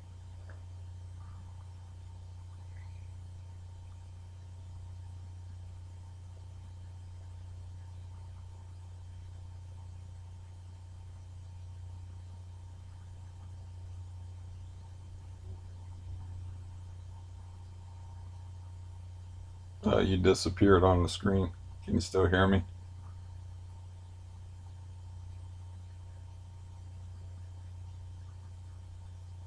I can't hear you. So it says we've let uh, your name know you've arrived. They will be with you shortly. Um, yeah, so I'm just going to hang on the line, but I can't hear anything on my end.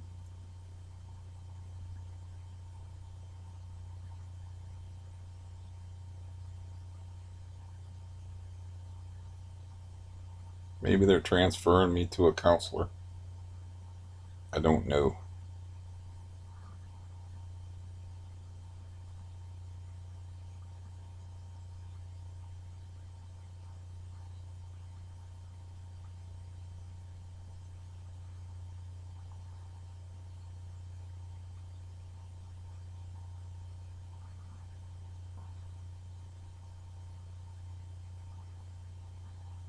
don't know if I should hang up and reconnect or let you call me back or what, but I can't hear anything on my end. That did not feel like an end to the conversation, however.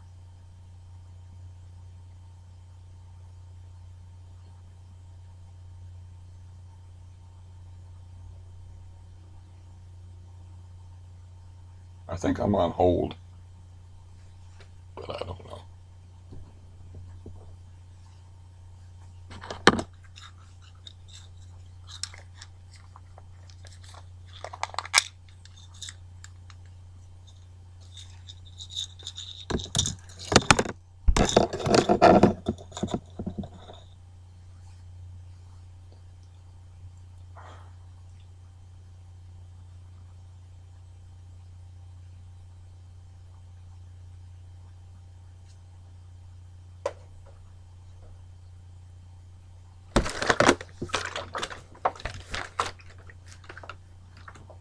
It's a bad time to run out of coffee.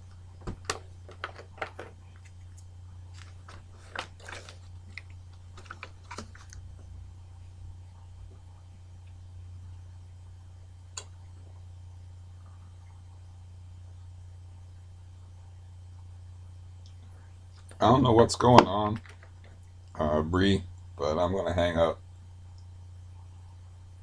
And then you can call me back or not. I mean, I'm not sure what happened there. It just, if anybody can hear me, it just said we've let.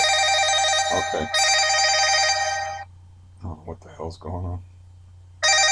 This has been fun. Hello?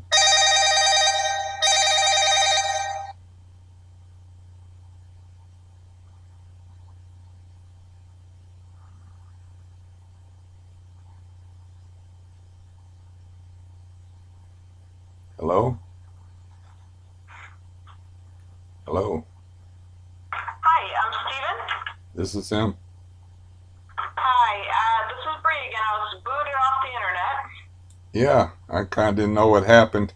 It said Yeah, it just put up a message saying we've let you know something or another, and then there was nothing, and I was talking to myself. So yeah,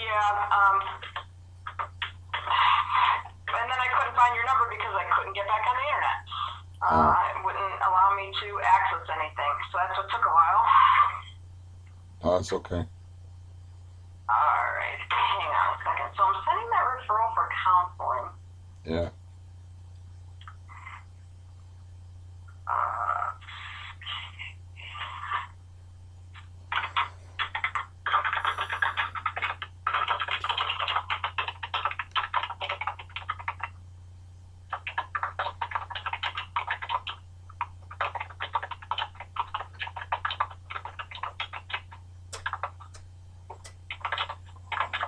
Do you talk to your brother a lot? Oh yeah. Yeah. Okay. I talked to my brother, and I have a cousin in Florida that I talked to yesterday, and I have my best friend. I haven't talked to him in a while, but he was on vacation in Florida for a long time, and he was calling me from Florida. I don't have that many people. I got a couple people here and there. I had to kick a lot of people to the curb for various reasons.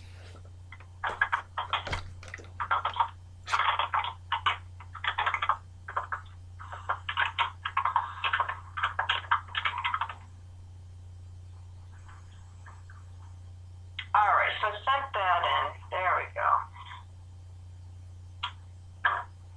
Oh my goodness. Alright. So let's see how long this is going to take to get back into.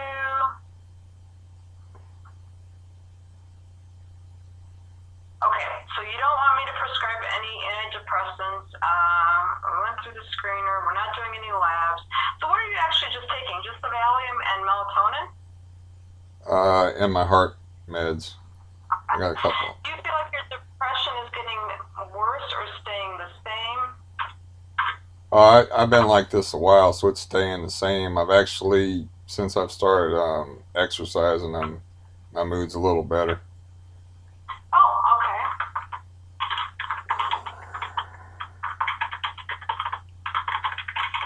Now, as far as you as a prescriber, where do you stand with the melatonin thing?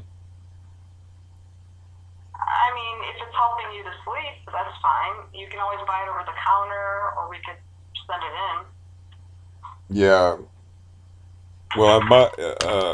It's a 3 milligram tablet. If you would be willing to Yeah, send that in, that would be cool. that's fine.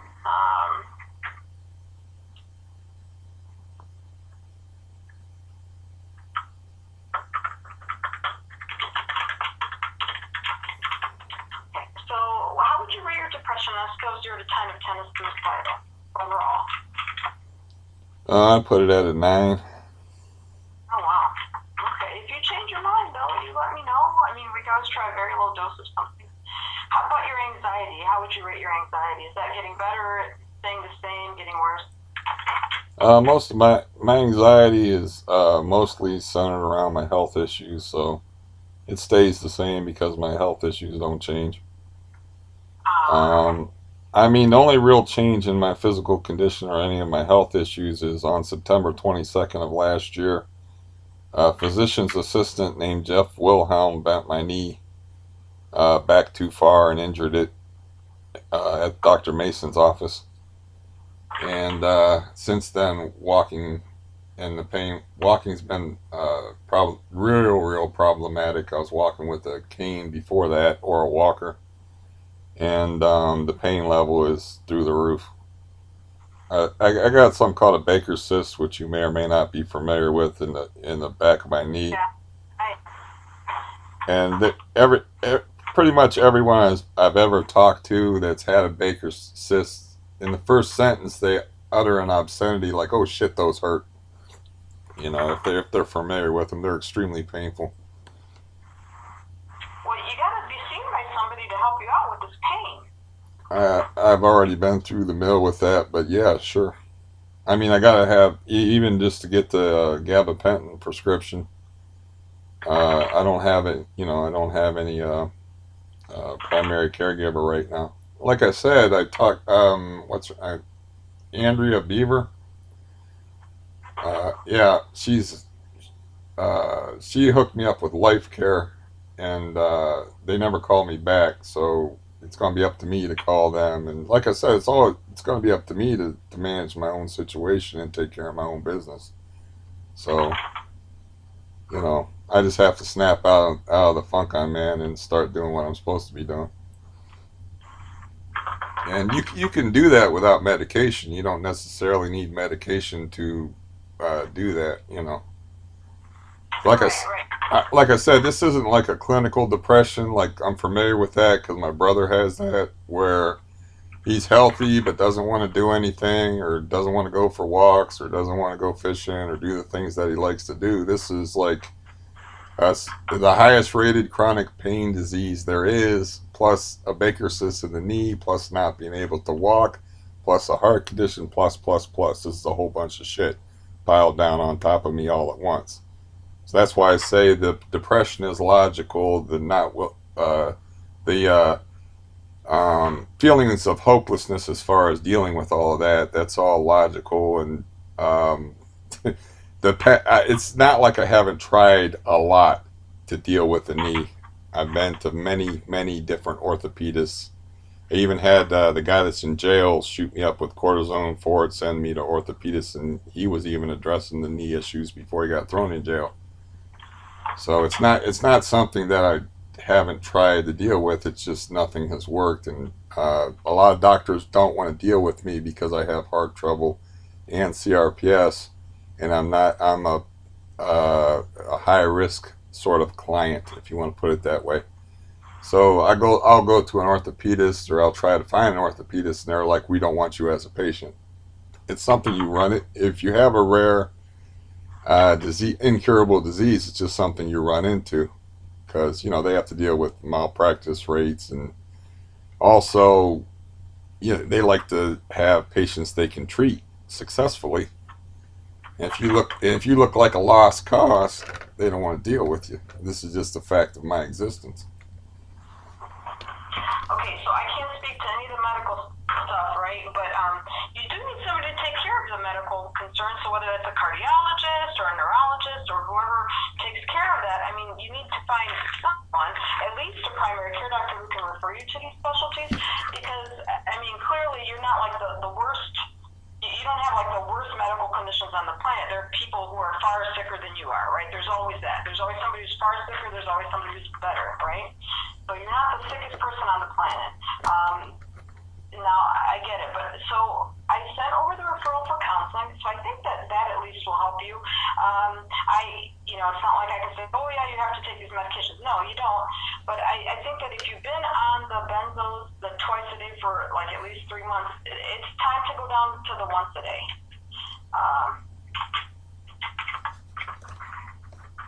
Because we can't just keep up, just Valium forever, because then it's, like I said, it's not a taper, it's a dependence.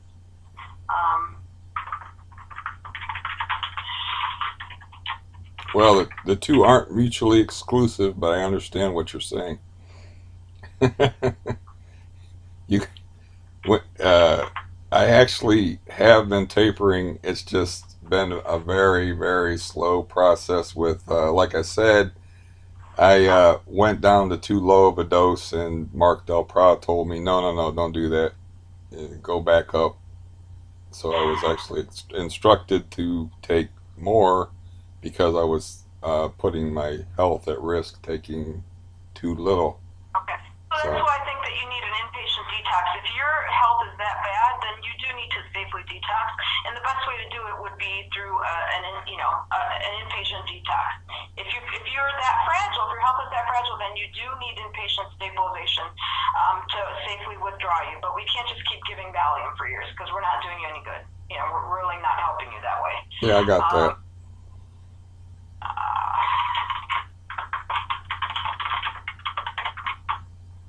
I was just having trouble.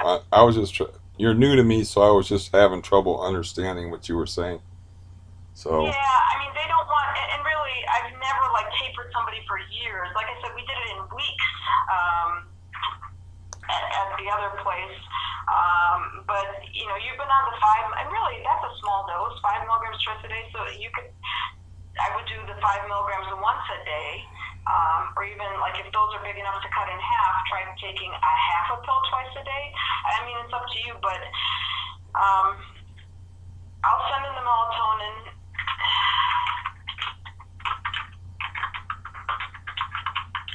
But if you're that fragile, then I recommend inpatient detox. I hear you. Medical that fragile. I hear what you're saying.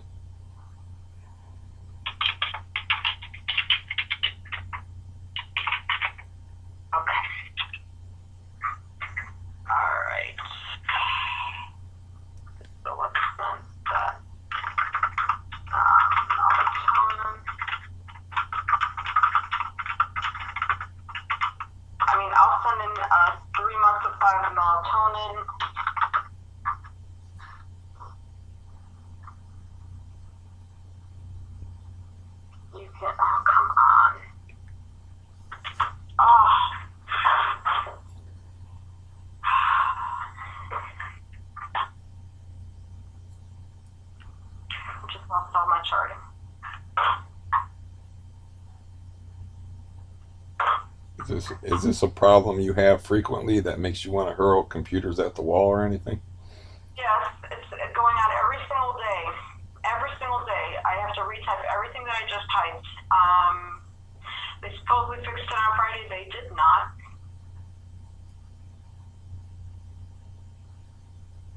So it really puts me behind, unfortunately. Well, I got nothing but time, so. Well, but I've got people after you all day long.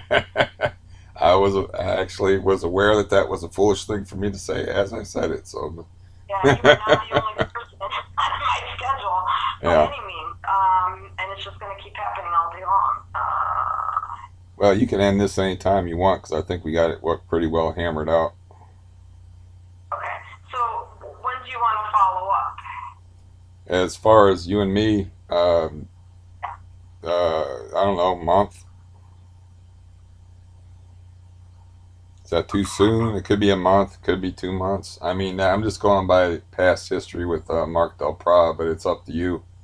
If you think I need to see you sooner or later, it's up to you. Like I said, if you really feel like you're that fragile with the Valium taper, then you should go inpatient. Well, yeah, I'm not going to do that. Okay.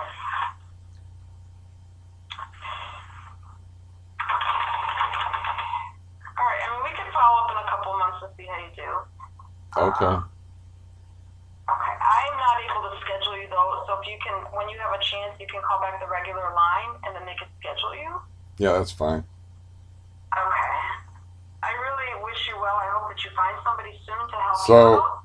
I appreciate that, but let's on a technical level, then I should call the office and say I need you. Just go by Bree at the office.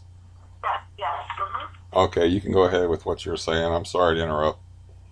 No, you're fine. At least I'm not hearing myself now, so that's a good thing. Yeah, if you want to schedule in a couple of months, and we'll see how you're doing, but I would try to go down to that once a day, okay? Okay. All right, good luck with everything, Stephen. All right. You have a good rest of the day. Thanks, you too. Goodbye.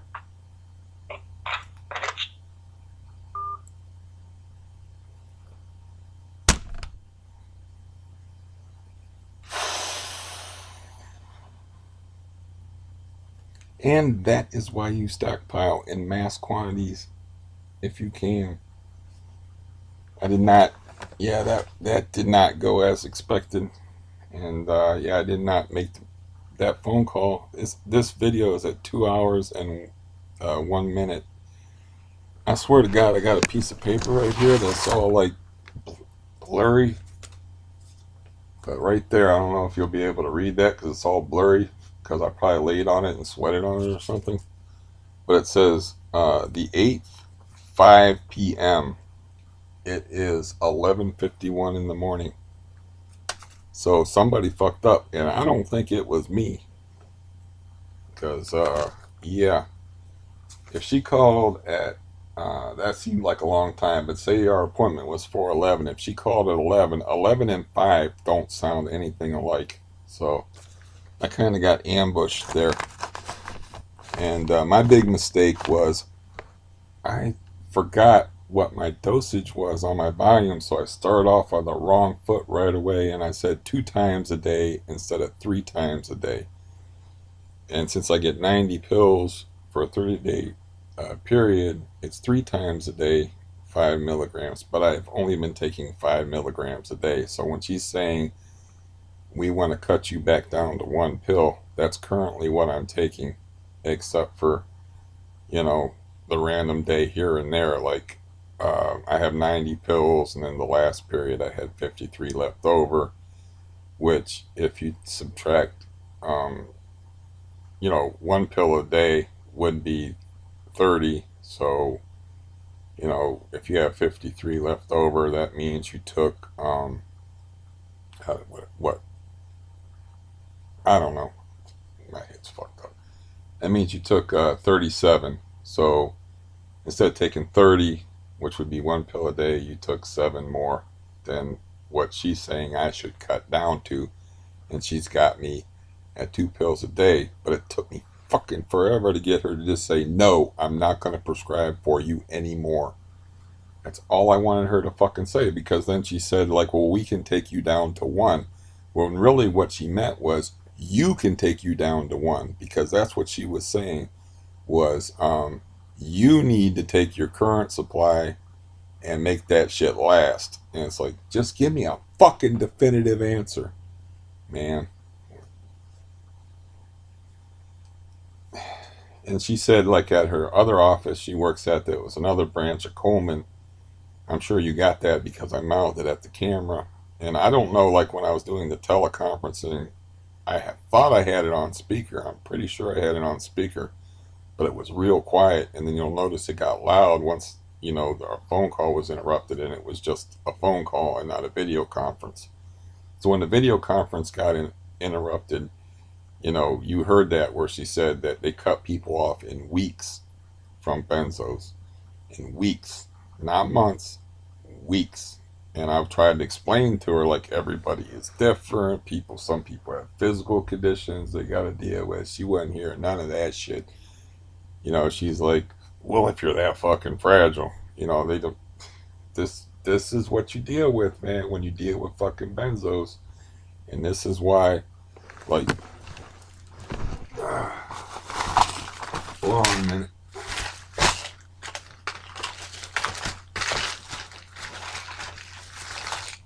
I don't have anything to pour them in though.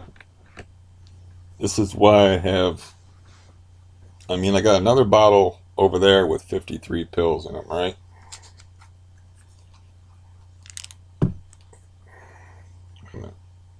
See how there's blue and yellow ones? The blue ones are 10 milligrams.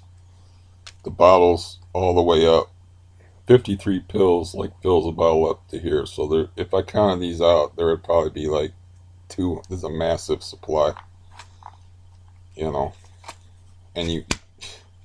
that is why you have to do this, is because you'll run into something like that where a guy just randomly says, the guy that's been dealing with your case and is familiar with your case says, I want to change my life, and I'm going to have to drop you as a patient because I'm going to have to go work at this other office. And then you get a new person that's not familiar with your case. She didn't even know that I had CRPS. She didn't even know that I had a heart condition. She had to look it up. And that is why, I got this. I got this pill bottle over here. That's almost a full bottle. Plus, there's got to be like 250, at least 255 milligram doses in there. And I got another bottle over there with 55 pills in it, which there's no room to pour 55 pills into this bottle anymore. So, yeah, that did not go well. And it didn't go well because of, first of all, I said the wrong thing, like I said, right off. And I didn't even get my dosage right because I haven't been paying attention to my dosage for years, But, I don't know how much that you got with the teleconference. I was thinking about it, and because of the teleconferencing thing where they can see my face, I can't, like, look at you too much while I'm talking to her. But, yeah, this might be instructive for people, so I'll leave it up. But, yeah, you see me, I took a whole 5 milligram dose while she was talking because I had to play nice. I got my melatonin, but just say no. I'm not going to prescribe you this shit anymore. Why are you dancing around it? I already told you I'm not going to flip out on you. I'm not going to freak out. Just give me a definitive fucking answer so I know what to do in the future. But she was like saying, well, we are going to, drop you down to 1 or something like that. And it's like, no, bitch, are you going to prescribe for me or are you not going to prescribe for me? That is what I want to know. And the answer was no. But she wouldn't come right out and say no. That's why I said, could you just give me a yes or no answer? Oh my fucking God, man. I'd rip my fucking hair out if I had any left. Jesus.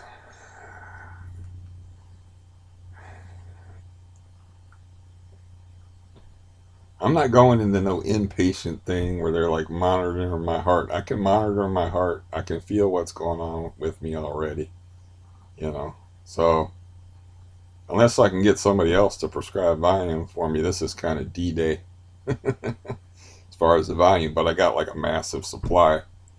But who knows what the future holds as far as, my pulse rate's down to 80 now. It was 90 when I was talking to her. And that was after I had calmed down a little bit. It's down to 80. The volume I took is, not kicked in yet or anything like that. But that's another person that don't understand the whole benzo deal. That's the medical community right there. And she was saying like, well, if you got a dependence thing going on, and then she was making this distinguishment, if that's a word, between taper and dependence. And it's like, you're still fucking dependent while you're tapering. And that's a dependence. And what she wanted to say was, that's an addiction. You know, of course, if you're tapering off of something, of course you're fucking dependent on it. And this is why you got to be real careful not to like say, like, look, you're not making any fucking sense, man. You know, that's what you want to say. It's like, you're not making any fucking sense. You're not giving me any straight answers. It's like, of course, you have a dependence when you're tapering. That's why you're fucking tapering. And it's like, she wanted to say addiction, but she didn't want to use the A word on me. You know, she's like, well, you want to go into a rehab type facility, you know, if you have a dependence. No, that's if you have an addiction. You know, this isn't an addiction. I don't want to take these pills. I need to take these pills because my heart will freak out and I will die. I've already had that experience, and I told her that, you know, like when I was taking Xanax, it was like, you know, I would not take Xanax as long as I could until my heart rate was up over 100, and I was like, okay, my heart's freaking feeling weird. I have to take this shit now. And she said herself, it was in her file that, oh, she said that, I don't know if you heard that, you know, you've been cardioverted like uh, 5 times. But no, she didn't know what the fuck she was talking about. I mean, she came from an office where they drop people off of benzos in weeks. And I don't know how many fucking people since I've been doing this shit that I talked to that have been dropped off in weeks that got severely, possibly permanently damaged from that kind of shit. Because they think everybody's the same. I tried to make that point to her too, that, you know, everybody is not the same.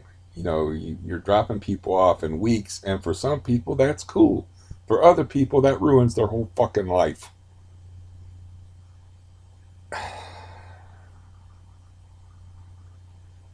Okay, let's all calm down now. Alright. But yeah, that was real frustrating. Just come out and tell me. You know, that appointment took like at least 15 minutes longer than it needed to take. I mean, I wasn't keeping track of the time, and I had to look at the camera, and I couldn't look at this camera. I had to look at the phone, and it was a little tiny window on the screen, and I could barely get my face on it. But yeah, just tell me you're not going to prescribe for me anymore. Just tell me, you know. And she's saying I should try to drop my 2 down to 1, which means I should try to drop my 10 milligram dose that I told her that I was taking now, which was a lie, to a 5 milligram dose, which is my current dose, my usual dose, unless I'm having a fucking miserable day, is 5 milligrams, 2 doses of 2.5 milligrams. So she's telling me I need to drop it down to what I'm already taking now, and she thinks I'm taking two a day, but I was kind of taken by surprise, and you know, because well, you heard me before in the first hour of this. I'm not in the best frame of mind as far as not being that sharp, and I'm under the influence of the gabapentin that I took last night. I don't know how you felt about her, but I found her to be disagreeable.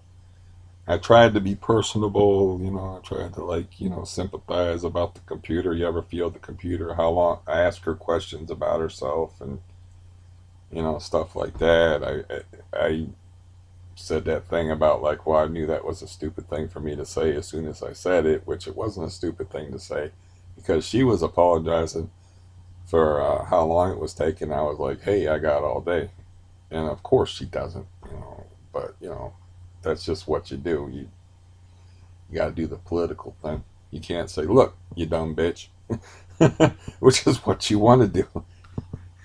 You want to be like, yeah, don't you realize you're wrecking fucking people's lives by, you know, throwing everybody into the same basket like they're all the same and dropping people off of benzos in weeks? Don't you understand what the fuck you're doing to people? You know? And they don't.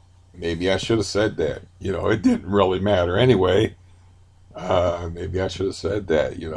you medical people don't realize what you're fucking doing to people when you just throw everybody in the same box and drop them off of benzodiazepines in weeks. You know, weeks means less than 2 months because they'll say 6 weeks, 7 weeks, or whatever. Suppose they're taking a high dose. Suppose they're taking like 2 milligrams of Xanax, which is not even that high of a dose, but it's high enough that you are not going to drop off of that in 6 weeks and have a party. It's not going to happen. And for most people, that's the point, is for most people on Xanax, that's like akin to a death sentence as far as their sanity. You know, and it can be akin to a death sentence as far as their health, depending upon their situation. Everybody is different. I don't know what the fuck is so hard about that. You know, understanding that everybody is different as to how they react to the medication. You know, I mean, I don't know. Oh man, I gotta calm down. This shit makes me so angry though, because what you heard is a microcosm of why people across the nation are suffering so bad from problems with benzodiazepines. It's because of ignorance, like you just heard. You know, we drop people off in weeks. Everybody's the same. If you're not really tapering, if you're taking the stuff for years, it's like if you starting out like at a high dose and you're, you know, and you're dropping it down. Like I started out at what was probably the equivalent of 45 or 50. I don't know what the ratio is to Xanax and volume offhand, but I started out at like, say, 50 milligrams in Valium, and now I'm down to, I told her, 10 milligrams. That's a fucking taper. If you drop it down that far, I don't give a fuck if it takes 2 years. It took me uh, roughly 2 years to get there. You know, I've had a lot of other shit going on, a lot of other problems, but it's still a taper. If you're dropping it off, she's basically telling me like, oh, you're taking too long. You're taking too long to get off of the medication. You know, she's basically a version of that ignorant son of a bitch that I was talking about earlier in this video that said, you should already be off of the stuff by now. She's basically a version of some dude on the internet saying that shit because everybody is different. I don't know what is so hard to get about that. There's actually been a couple of people that told me that they quit cold turkey, not from high doses of Xanax, but from smaller doses. That they told me they quit cold turkey and it was a bad experience, but they got through it and they were over it in like a month. So, you know, you're dealing with different people. Why don't they get that? I don't understand. Even on medications, it says some side effects may occur. The reason why it says some side effects may occur on all medications, because people are different. But for some reason with this shit, they want to throw everybody in the same box. You know, they want to throw everybody in the same box and say we cut people off in weeks. I'm thinking like she's a one and done doctor is what I'm thinking about. Like, here's your last bottle that I'm prescribing for you. You know, the one and done type of person. Like, good luck with that shit. It doesn't matter what your dose is. That's my impression of her. They don't take into consideration the difference between somebody taking 1 milligram of Xanax a day and somebody taking 4. Or they don't seem to take that into consideration either. Like, cutting me off is a lot different than cutting somebody off that's taking 2 milligrams worth of Xanax. Cutting me off from what I told her I was taking 10 milligrams of Valium, that's different. You know. Yeah. Hopefully that was instructive to people, and you know, I'll figure out something to title this, and I'm not going to be calmed down for a while now. Anyways, I mean, I could talk for another fucking hour off of adrenaline and anger and frustration. And yeah, I'm actually gonna have to watch this whole 2 hours back because that's the way I do it. I also said somebody's name on here. I don't think it matters, but I said their full name for the first time on here, but I'm not going to edit this at all. And yeah, I don't know. I'll just put the fucking appointment on here. I mean, she's cut me off from this shit anyway, so what does it matter? If she saw it, I wouldn't fucking care. You know? It's like I was nice to you and I was polite to you on the phone and I acted professionally, but yeah, this is probably the shit that she needs to hear anyway. Yeah. The reason why I'm so frustrated and angry is not so much that I'm cut off because like I got a massive stockpile. The reason why I'm so angry and frustrated is because of the ignorance that she displayed, the obtuseness as far as her ability to communicate. Where I'm like, just say yes or no. No, she doesn't give me a yes or no answer. Just say yes or no. I already told you. You should know by talking to me. And now I'm not going to freak out on you. I might freak out after I get off the phone with your dumb ass, but I'm not going to freak out on you. I'm going to accept whatever it is you have to say. You know. But yeah, that's why I'm not freaked out because she's not going to prescribe for me anymore because I'm not taking that much and I have enough supply that like I could taper at my current dose. If you divide, oh my god, I'm good for like 2 years. And plus I could maybe find somebody else willing that had a different attitude about benzos if I wanted to keep taking them. But the only reason why I'm still taking them is all the health conditions that I was listing for. I can't walk around. I can't get outside. It hurts laying in bed. It hurts to move. I got numerous symptoms that I'm not even going to go through with the CRPS. I got CRPS, which is the highest rated pain generating disease according to the AMA. I got like a heart thing that I got to worry about all the time. It's like, yeah. And then I don't know if you heard that part of it, but that part of it also was interesting, is where I said that deliberately, which was like, so you're telling me that you're not going to prescribe benzodiazepines for me anymore unless I take antidepressants. And she was thinking that I'm taking Valium for not my depression. It's like, I don't know where the fuck she got that idea. But she's like, you're not doing anything about your depression.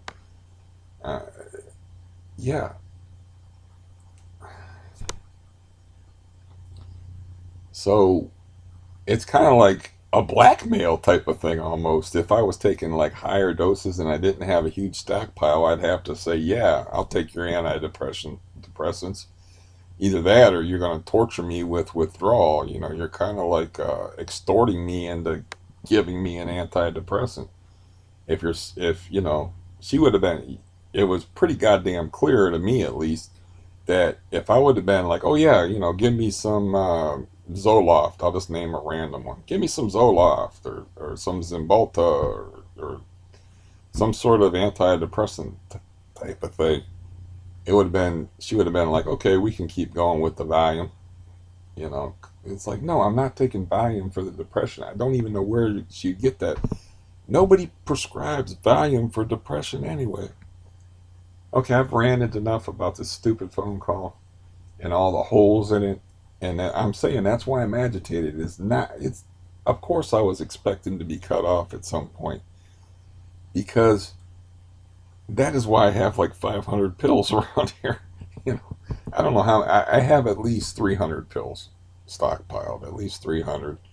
And I'm splitting them in half. So, it's like I have a 2-year supply around here. And plus, like, I still have Xanax left over. I was thinking about that the other day. It's like I have Xanax hidden in a baggie in some oatmeal in this house somewhere. And I probably shouldn't say this shit over the internet in case somebody wants to look me up and rob me. But anybody that comes into my house, I will fucking kill you, just so you know. And yeah, I will, yeah. You don't want to do that. So, um, yeah, this is the deal. This is this is the way it goes.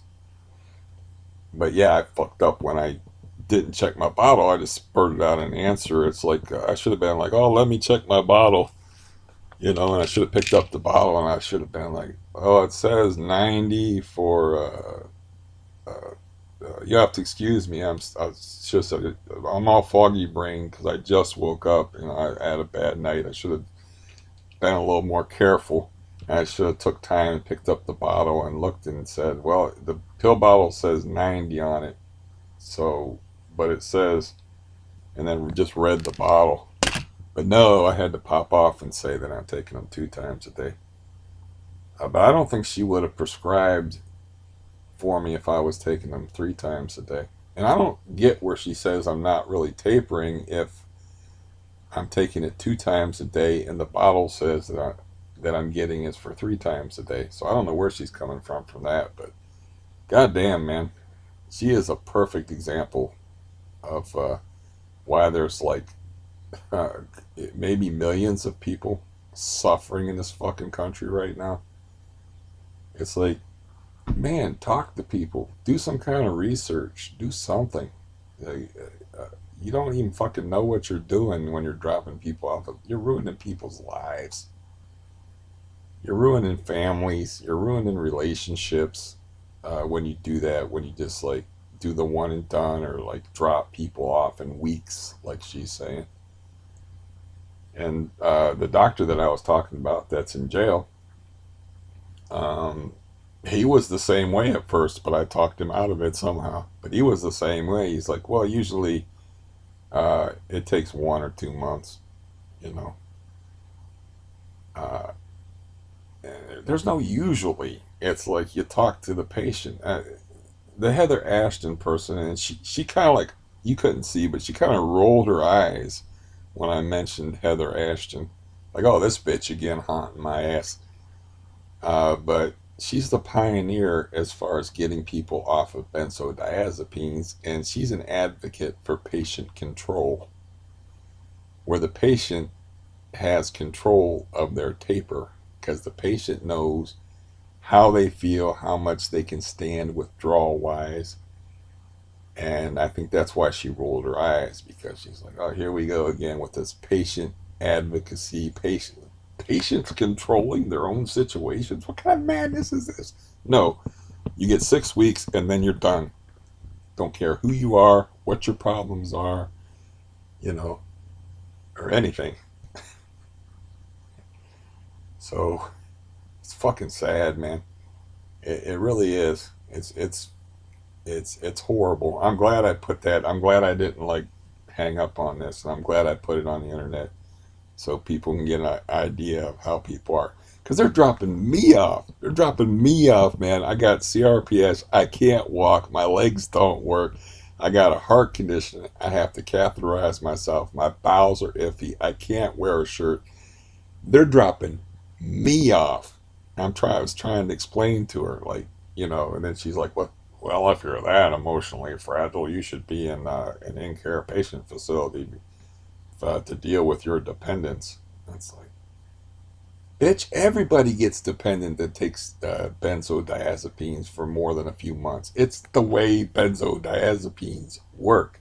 I'm saying if they drop somebody off, she wants to drop somebody off in my condition. You ain't safe. You healthy person, you ain't safe. Stockpile that shit. Stockpile that shit. So I'm done. I'm just done. I'm I don't, I'm gonna try to calm down. And like I said, you know, I didn't expect that phone call to be that aggravating because the last guy I had was cool. He wanted me to get off of it, but like I told her when I went too far and I dropped my dose too quick, he was like, "Look, man, you need to hike that shit back up because you're putting your system under too much strain. You got the heart thing to worry about and whatnot." This bitch was like, "Yeah, go to a rehab place if your health is that fragile. That way they can monitor killing you." I can monitor myself. I just told her flat out, "No, I'm not. We're not doing that. I'm not going into no rehab place. This isn't a rehab type of situation. I don't wake up in the morning and pop volume unless I'm talking to ignorant bitches on the phone. Getting really angry at her now. But anyways, I'm out, man. Jesus.